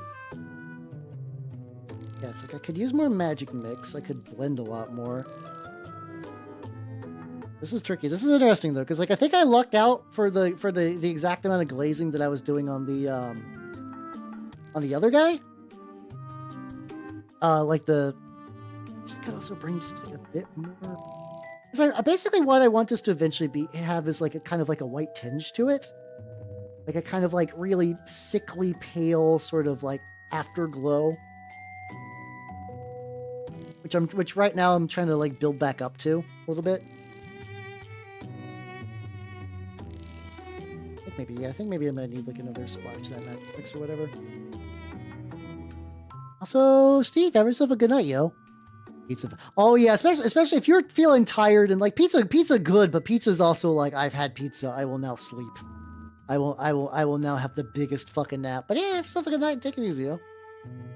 Check it out. Maybe I just need another brush as well. I'm a little worried because originally this is supposed to be like my detail brush, and if it's getting gummed up, that's not good. That's not good. That's not good. I need you. I need you to not be gummed up, buddy.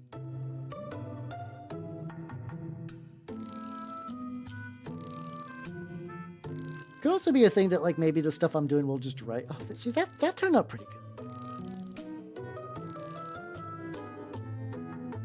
Like I think because originally I washed this and it like looked pretty grimy as appropriate, But I think it even destroyed a lot of the detailing that I would have liked, which is why I'm trying to like build up some of this kind of like color back.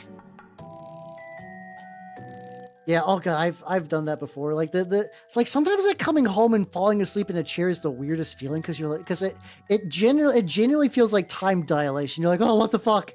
And then you just like wake back up and like you don't necessarily feel rested. You feel a little rested. But I feel like anytime I take a surprise nap, I feel angry. Like I feel cheated. Like my body is just kind of like decide to steal my precious time away for not like if I came out of that like fully rested, like if I was like, whew, I had my chair nap, but oh boy, I feel totally invigorated. Like that would be one thing, but that never seems to be the case. Actually, this it's kind of just too much brush blending, isn't it? Or like the it's kind of fun. We'll use a wet brush, just kind of like push it around in there.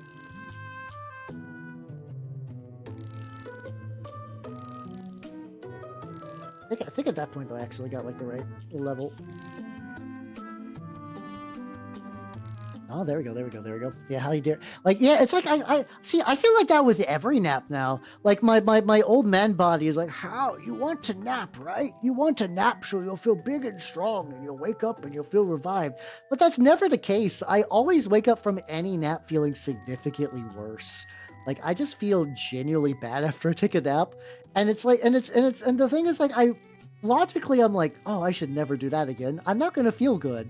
But then sometimes I'll come back from work and it's like, it's never on a streaming day. I will say that. Like, it's always on like a day that like, I have like a couple days when I'm like, it's usually like Friday right before TRPGs with my usual crew. Those are the days that I'm just like, I know if I fall asleep, I know if I take a nap, I'm going to wake up like half an hour before session. I'm going to feel like real groggy as shit. I'm not going to feel good. I'm going to be just kind of like slightly out of it the entire session. So it's not even going to be great. I shouldn't do this. And then it happens anyway. I'm like, why is it like this? No, I've used, so this is a lot of sprue goo for texturing. I've seen people use liquid green stuff for texturing. It's pretty neat. I just don't own any liquid green stuff. I did at one point. At one point I got a hold of some liquid green stuff and I just don't recall where mine went. Like I think it dried out. So I think I just chucked it. I think it's like right now my best possible explanation where my liquid green stuff went. Cause I know like I said, I know I had some. It was definitely a thing in my household at one point because like I seen apparently there's some like a pro tip that some people say that they will use their liquid green stuff to cover like a metal model, like an old G-Dubs metal model. And apparently by hitting it with like a really thin layer, like apparently the secret is you want to hit it with a layer that's just thick enough to like fully cover the model, but you don't want to destroy any details. And apparently if you do that, it makes it so that ways you can, like, the paint will stick a bit better. I have not tried this myself. I guess I am technically made of liquid green stuff in a weird roundabout. You're not wrong. But, yeah, like I said, supposedly there's a lot of people in the really, like, cool hobby spaces that use it for... Never for... So it's originally, for context, liquid green stuff is supposed to be from G-Dubs as, like, a way to, It's supposed to be a way to like kind of fill gaps because like you used to like use green stuff as kind of a sculpting. I actually wonder if I like put on my conspiracy theory hat here, if they moved from physical green stuff like the sticks to liquid green stuff, so that ways people were less inclined to sculpt their own models or to do their own alterations because like if you know what you're doing. Like, if you know what you're doing, you can pretty much build your own parts or, like, remix parts in a way that probably would steal money from Games Workshop and, like, the green maxing current modern G-Dubs. As opposed to the previous era where, like, you would see people, like, do, like, really cool green stuff conversions, but they also sold green stuff back then, so, like, maybe that's, like, different times, yo. Alright, so he's, like, the boy's looking a lot better. I will say that, like,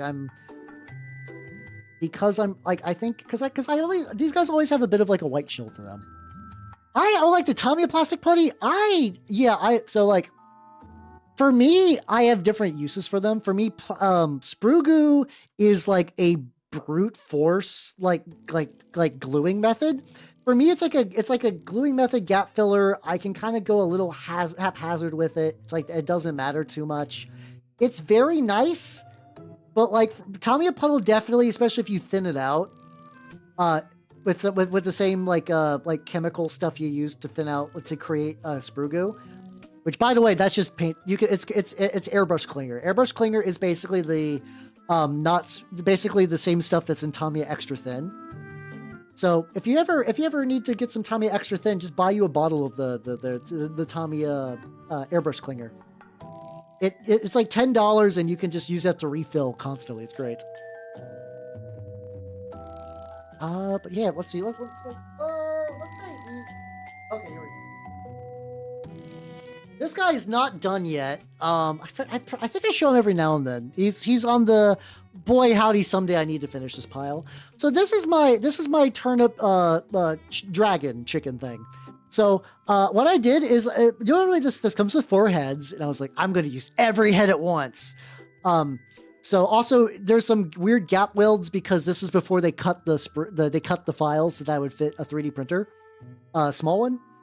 So what I did is I glued the parts. I used PVA glue to really lock it in. Then layers and layers and layers of aluminum foil. I love aluminum foil as a bodybuilder. Like, you can kind of see the cool like flesh texture for the aluminum foil. But then I cover it with Sprue goo to kind of like, you know, this Sprue goo is basically free for me. Like, you know, it costs money for the initial chemicals, but like I can basically use this forever. 8 ace of speeds. I mean, deep fryers are pretty nice. Yes, I'm using all of the above for sure. That guy is. I want to done one of these. It will happen because, especially, I'm more incentivized to do so now. Like now that they actually have the rules for him. Like now that the Turnip Turkey rules are out and the Shattered Lance expansion, I don't think they're good. But they're neat, and I'm willing to give neat a chance. All we are saying is give neat a chance. But yeah, I think it'd be neat. I have not tried bricking yet. I'm not gonna lie, I've been tempted. I've been tempted to make brickin'. I've just never committed. Like, I'll go by the grocery store and I'll look at the ground turkey. I can't never find the ground chicken. For some reason where I'm at, like, ground chicken is way hard to find a ground turkey, and I don't understand. But I look at it and I'm just like, is today the day? And then usually something will stop me. I forget exactly what like the usual impetus for like not committing to the brickin'. I think it's usually because I'll have like a dinner plan in mind, so it's like I don't feel the urge to fully go for it. Yes, I was about to say like Sklimmo has a brickin' emote. Like, of course he does. Why would he not? Him having a brickin' emote is like me having like all these like G-Dubs bootleg emotes. Like, yeah. Why wouldn't I? It makes total sense. I still love my bootleg G-Dubs emotes. I'm gonna be sad. I feel like people keep talking about like the theoretical rumor mill that like, what's it called? That potentially the Katachan might be getting like some stuff for like, it could be rumors, it could be cope, but like I keep hearing repeated like Katachan refresh for 11th edition. Because I think Katachan got specific rules in the codex, but their models are old as shit. And people generally like Katachan. So like, I feel like out of all the like rumors, like, I feel like maybe like a couple new Katachan sculpts wouldn't be too weird. Like, out of all the things people like make bullshit about, like at the end of the day, like that seems like pretty reasonable, you know?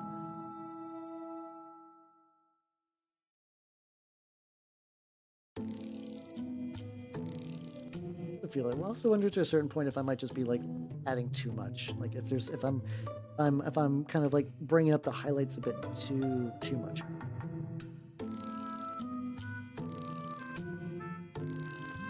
I do like the bits. I do like the bit of the color contrast that is being added though. So like I'm not too worried about it. Also, this like very weird two-brush blending has kind of been fun. Not really quite wet blending, but it's not really fully dry blending either. It's a weird mix. I mean, it's a lot of people do that because, like, you know, it's the nice thing about Catachan is that, like, if you're new to the setting, it does give you something to grasp onto. Where, like, sometimes it could be like, all right, what is 40k? And you're like, oh boy, there's a lot of stuff to explain. But you're like, hey, Catachans are just, you know, it's just Predator in space. You're like, oh, cool, okay, neat. Imagine if like Predator and then also Rambo's kind of there too. You get a lot of pop culture in Catachans, and people are like, oh yeah, okay, that's easy to grasp. I can understand that, and then they can kind of go from there. Yeah, it's kind of funny because like Krieg used to be like G-dubs went for so long without like really acknowledging that people like Krieg, and then they're like, "What if we release some Krieg models?" Like, oh yeah, no, everyone liked Krieg. And turns out Krieg reasonably popular. I mean, the thing is, though, at the end of the day, you know, every army is like reasonably popular to a certain degree. Like, if you like Krieg, you might as, like if you want to do Krieg, you might as well do some Krieg. I don't think that would be a big deal. What any other little bits I want to do for you, buddy? His outfit's fine. Kind of want to do... He's got some head holes that I think are off. Head holes are fine.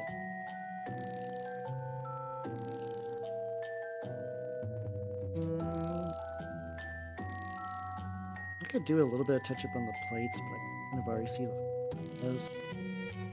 I think what I need to do is do like a glossy base, which I would need to do off stream. But yeah, progress is made.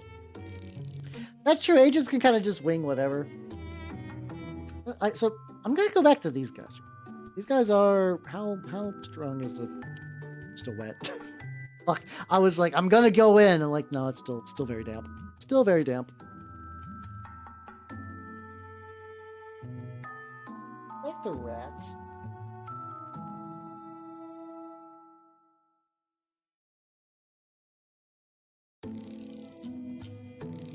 Yeah, let's get. Okay, there's some metal. Okay, what? Oh, there's some bone too. Okay, I can make this work. Speed paint Acadians. I mean, whatever works. Whatever works. Yeah. Yeah, playing agents does sound kind of rough. Like at the very least, you're kind of aware what you're getting into, but like it's also like. G-dubs is like, well, here's all these cool models we made, and we gave them some rules so you can play them at 40k, and you're like, oh, thanks, G-dubs, and they're like, oh, by the way, we don't really like care. Oh, okay. At the very least, like Death, I know. At least Deathwatch is like pretty decent. Like I think Deathwatch tends to do all right. I know you lose a lot of the cool shit about agents, but like. Like, I'm looking for a silver lining. I don't know. You know more than I do about it. So like, you probably have more actual like insights. All my knowledge about agents is like secondhand.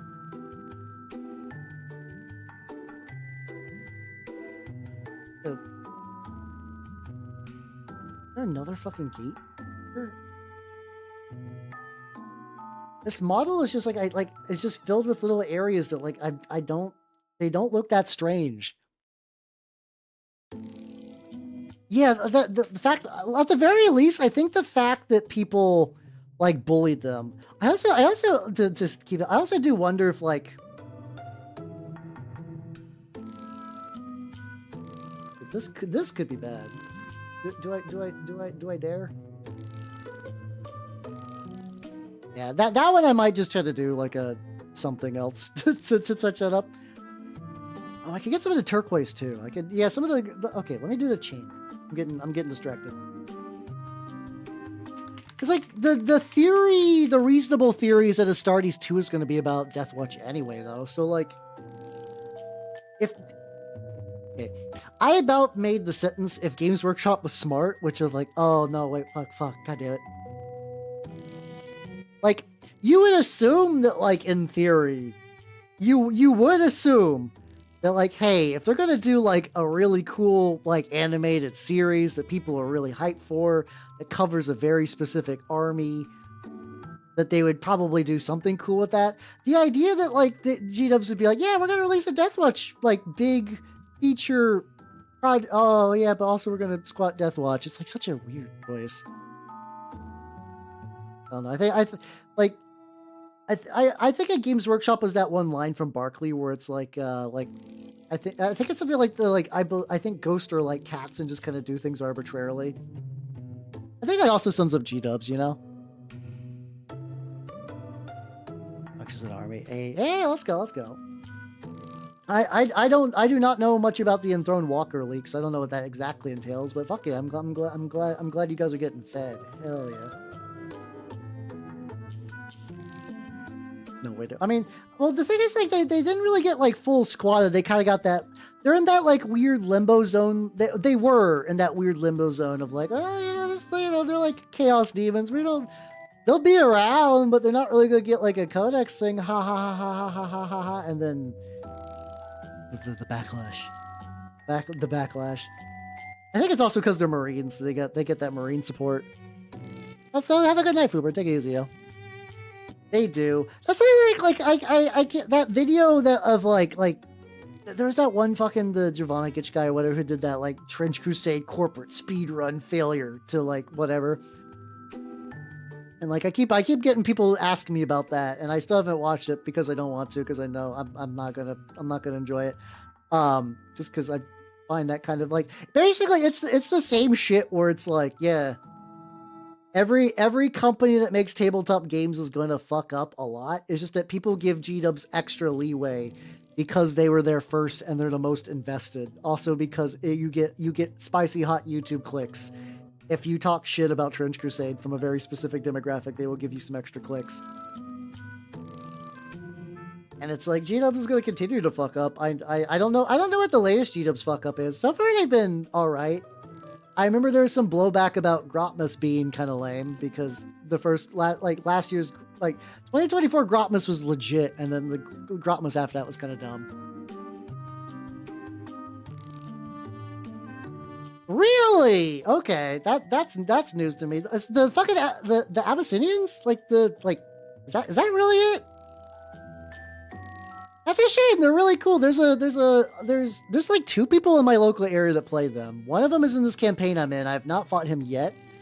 I remember playing another guy like back during more like the beta rules, and I was pretty confident with my Knights of Avarice. I was not expecting it turns out if you throw like 10 yeomen at one guy, that guy's gonna get fucked. I was not expecting that. Oh yeah. This is news to me. I feel this worry deep in my heart whenever I see a YouTube video. Listen, here's my thought. Here's my thoughts. You're allowed to like the Siege of Rax. Siege of Rax is cool, you know. It's a cool event. There seems to be something that when somebody has a YouTube channel focused on the Siege of Rax, something happens to their brain. I keep seeing this reoccurring pattern. It keeps happening. It keeps happening. If somebody's like if they make videos about like one specific battle about the Siege of Rax as a series, like I'm seeing patterns where I'm like, oh no, this could be bad. Oh yeah, really it could, yeah, because like Privateer Press during the War Machine days, I mean they did have several cascading fuck ups. And even they survived those because they just, like, could handle a couple, but, like, fucking companies like Rackham just, like, I don't remember exactly to what degree Rackham fucked up. I think a lot of Rackham's fuck-ups was because they moved from having the most beautiful minis you've ever seen to having pre-painted plastic. That I don't understand. I mean, okay, I understand their idea of, like, people like minigame, but painting minis hard. What if pre-painted plastic? But, like, Rackham did some of the most beautiful minis I've ever seen. Rackham was doing medals in like 2005 that looked like Games Workshop plastics in 2026. It's insane what Rackham did. I cannot stress enough, if you've never looked at some Rackham minis, they are amazing. And they were like, you know what, we should do pre-painted plastics instead, and they fucked it up. Also the Therians are a really cool faction, but I don't think I've ever seen anyone play. What's the fucking game? It's like AT-43, I think, the one that had like the space gorillas and whatnot. The problem is, so like, what's it called? Like that was oh god, what was it? So it was like their like sci-fi setting, and the problem is they had like cool space girls and whatnot, but the Therians were just such a cool villain because they were humans that, like, in the process of trying to Dyson sphere the whole galaxy, they try to Dyson sphere the whole galaxy. But in the middle of that, they basically spend all day in the cloud. Like, they are just like a cloud of nanomachines, just kind of like playing video games. And then they basically jump into Necron bodies and go to war with like other species, because like they'll seed a star system with life, have those people begin to build the infrastructure, and then later on they'll go basically play it like a video game.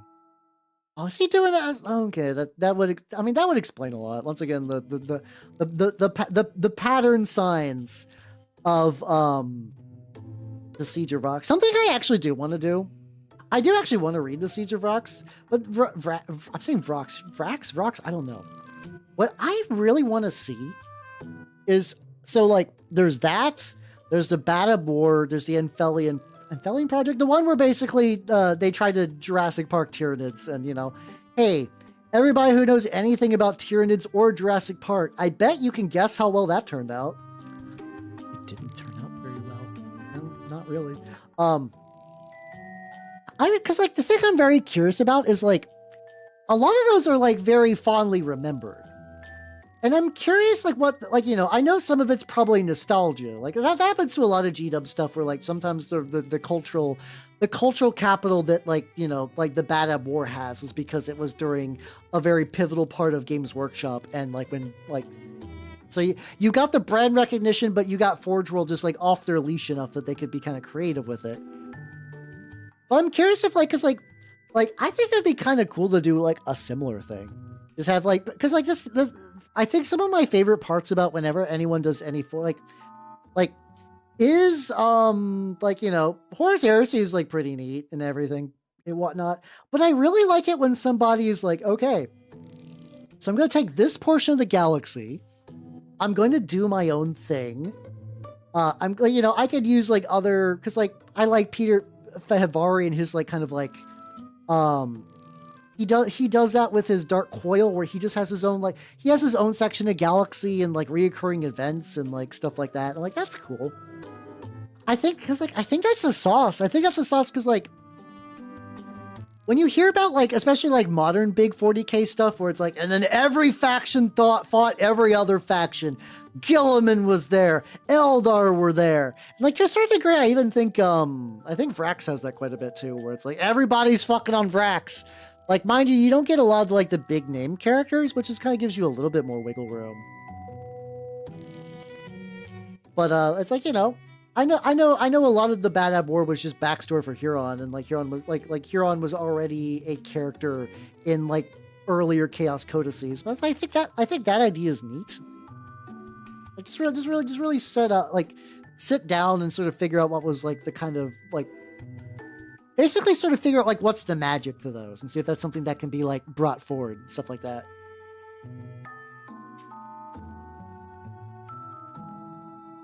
Like, if I was just to, like, sit down and sort of start reading my way through those, if I could find, like, all right, like, what's the sauce? What's the build up to that? Yeah, I mean, that's kind of what the Nachman Gauntlet is, isn't it? I've not read anything directly, so I'm fully willing to eat crow if it's, like, not that. But every time I hear anything about the whole Nachman stuff, it's always like, and then everybody fought everyone. All the hits, all of them. Fuck it. Gilliman's there. We got the cool spear guy from Abaddon. We got Night Households. We got Saint Celestine. I bet there's probably a couple of Necrons kicking around through there. Fuck it. Like those kind of big clusterfuck fights, I'm not a big fan of. I think especially that like anything that gives you like wiggle room to do your own thing inside of this already existing thing has like a lot of cool potential to it. Like I've been kind of toying around with the idea of like do something like that when it's like either like inside the Eye of Terror or like when the Cicatrix Maledictum split everything in half. Like there's some planets that got like absorbed, right? I've been kind of toying around the idea of like, okay, inside of there are like some planets that got fucked over by this, but there's like enough Imperial strongholds that are like holding on. And they're kind of doing the like 13th company great like Space Wolves thing where they're just like basically the Imperium have had to turn to like raiders to like raid from chaos for supplies. And I was like, that'd be kind of neat. Maybe kind of like build around that. Have some unique characters to this like particular set of planets and their own stuff going on. Stuff that like if you were writing something there, you could just slot in your own stuff, but still have some structure. I think like something like that would be kind of cool, you know? Yeah, any big cataclysmic like I think Fall Acadia is kind of fine, but like anything else besides that, like if a bunch of people show up, it's like I don't know, that's too much.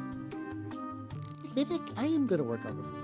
Maybe I can get a little bit because like that guy needs to dry a bit. I don't have like a crazy amount of time. This is my catapult for turnip. I also know one really easy win is just getting some, yeah, basically some like guerrilla warfare. Maybe you got like a pseudo Death Watch thing where like imagine like you're a couple of chapters stuck in this area and like your entire support structure is dead.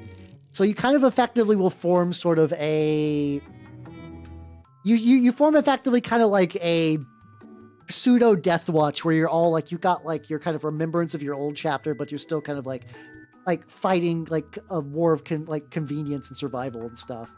Ghoul Stars I think are neat too. I kind of like the idea of Ghoul Stars as their kind of like left alone mystery thing. Like I think a campaign set into Ghoul Stars could be potentially neat, but I kind of just like leaving them as like a weird Bermuda Triangle sort of zone. Yeah. Yeah, maybe get some I also really like the idea of basically the Imperial space is weirdly helped by like Tzeentch. Specifically like either like a Daemon Prince or like a Keeper of Secrets or something like that. Lord of Change, sorry, not Keeper of Secrets, Slanesh. Lord of Change, I think. I can always get those mixed up in my brain. But basically the idea, it's like, you know, the more hope it, you know, Tzeentch is also the god of hope besides just being the god of change.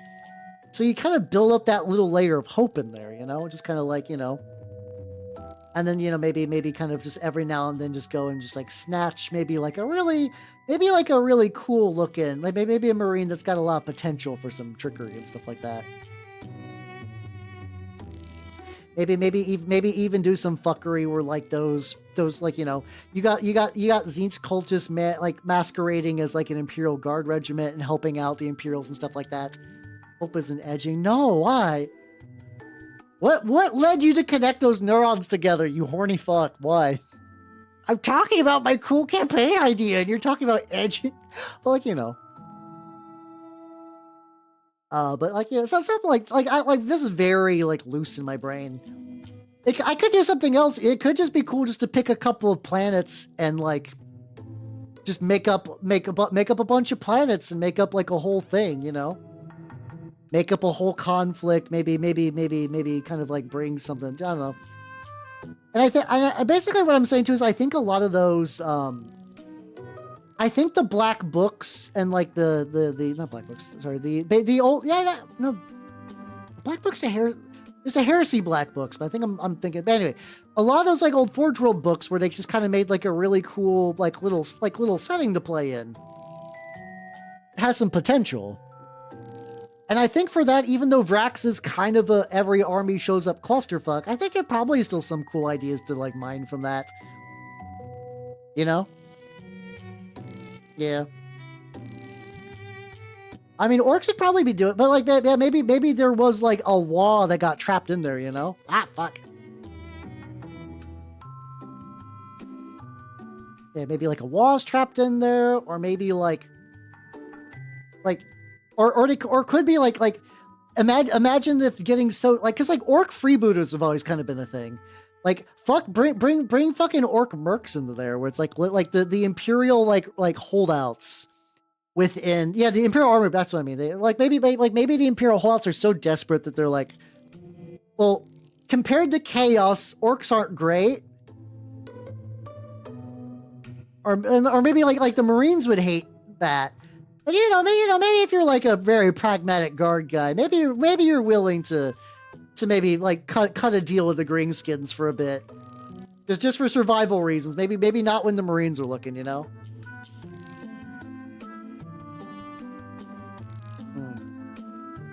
Let's see. Oh, fuck yeah, let's go. Oh god. Oh yeah, I saw that mini demo. It's like there's like art and stuff of that exists, and it looks really cool. Conceptually, I think that's really, really, really neat. But like that wasn't that like on the like it was like somebody died, or like that wasn't that like weird transitional period between like G-dubs and Forge World sort of being like separate entities. There's like some like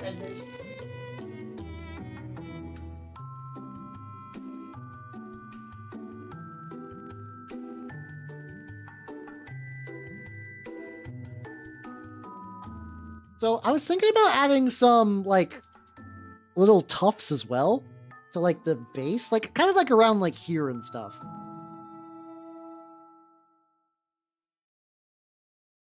Oh fuck, just leapt directly on my lap. The glue. Yeah, I have to imagine at that point that project is sort of like a never ever thing. It'd be nice if that was like kind of put into a story or something, you know? Made a hump today. Hey, let's go. Hell yeah.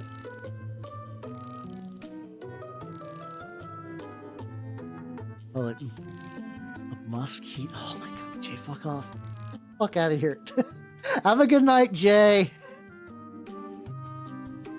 Just like, oh no, I can feel the immense pain. I'm just like, ugh. Okay, I'm just adding a couple little bits around there. Because I'm thinking for this guy the base is kind of bare. I'm getting like a couple miscellaneous tufts. I think is gonna like get some patchy grass in that bad boy. Fuck you, that one was good. No, fuck you, that one was bad. we're fighting now. There we go. But yeah, just have a good night and take it easy, yo. I think for me, what I think would be cool if they're like, hey, this is never going to happen, but for like a Warhammer Plus thing, they would like put all the like design notes and things that were going to be in that as like a neat little like, it's a shame this never happened, but here's kind of where it was at. It's possible that maybe there wasn't even really that much to like even get that far. That would be neat though, you know? Yeah, we were talking about Ashen Claws earlier. They have a really bitchin' color scheme too. Ashen Claws have a really bitchin' color scheme. Yeah, or like maybe that's even like a potential thing to look into. I don't know. Like I said, basically what I think is like a lot of the Imperial Armory books probably like I've skimmed through them before, but I've never really like sat down and read all of them from front to back.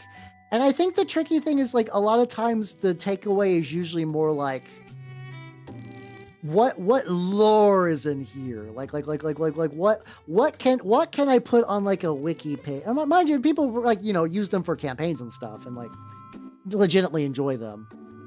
But I do wonder if there's like an analysis of like what makes a memorable long-term 40K kind of like micro setting. And I think those would be the place to start for that investigation. How you doing, Grind? How you doing? I'm letting basically the stuff I've been working on today needs various stages of drying. So I was like, I'm gonna put some little tufts on there. Yeah, those guys, the funny thing, I'm going with the idea that like the garlic guys are actually really friendly. So like they don't mind being turned into ammo, but they don't really fully understand what's going on. Making another paint rack. Oh, let's go. There was a while I was trying to, every time I've 3D printed a paint rack, I have a 3D printer. But for some reason, I just never like actually end up using the 3D printed paint racks I make. It's the weirdest thing. Like I think I've gotten more use out of my MDF ones that I've just gotten off of Etsy. And like I'll print a paint rack, I'll be like, this is fine, I guess. I don't know. Oh, if you can laser cut wood though, oh that's a whole fucking different story. I don't know what it is about wood ones. I think it's just like I don't know if it's like the verticality or just like the way it looks. I don't know. I wish I could understand why like I'll print one and there's just like maybe they're just not really meant for usability. They're just kind of meant to be easy to print. I don't know. I wish I could. I wish I could understand what leads to my brain to like latch on to like some and not others.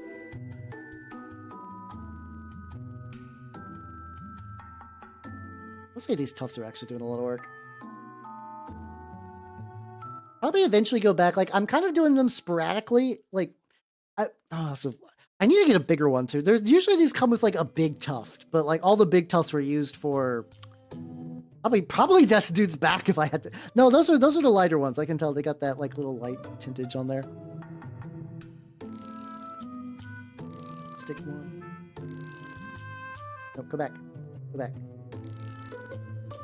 He's got their own glue, but I usually apply extra glue because it helps. And for some reason that one is just not sticking.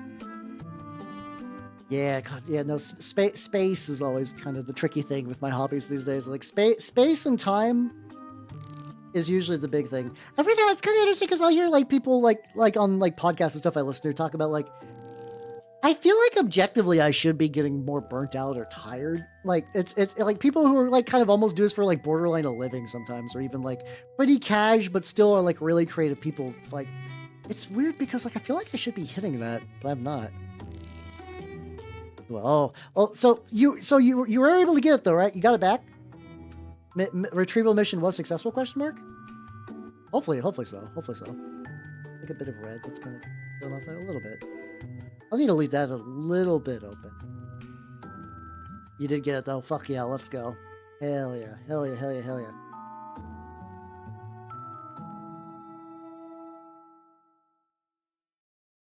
I think with that, it is wrap up time for tonight. Tonight was good though. Tonight was good. Just for once again a recap. Big major ones.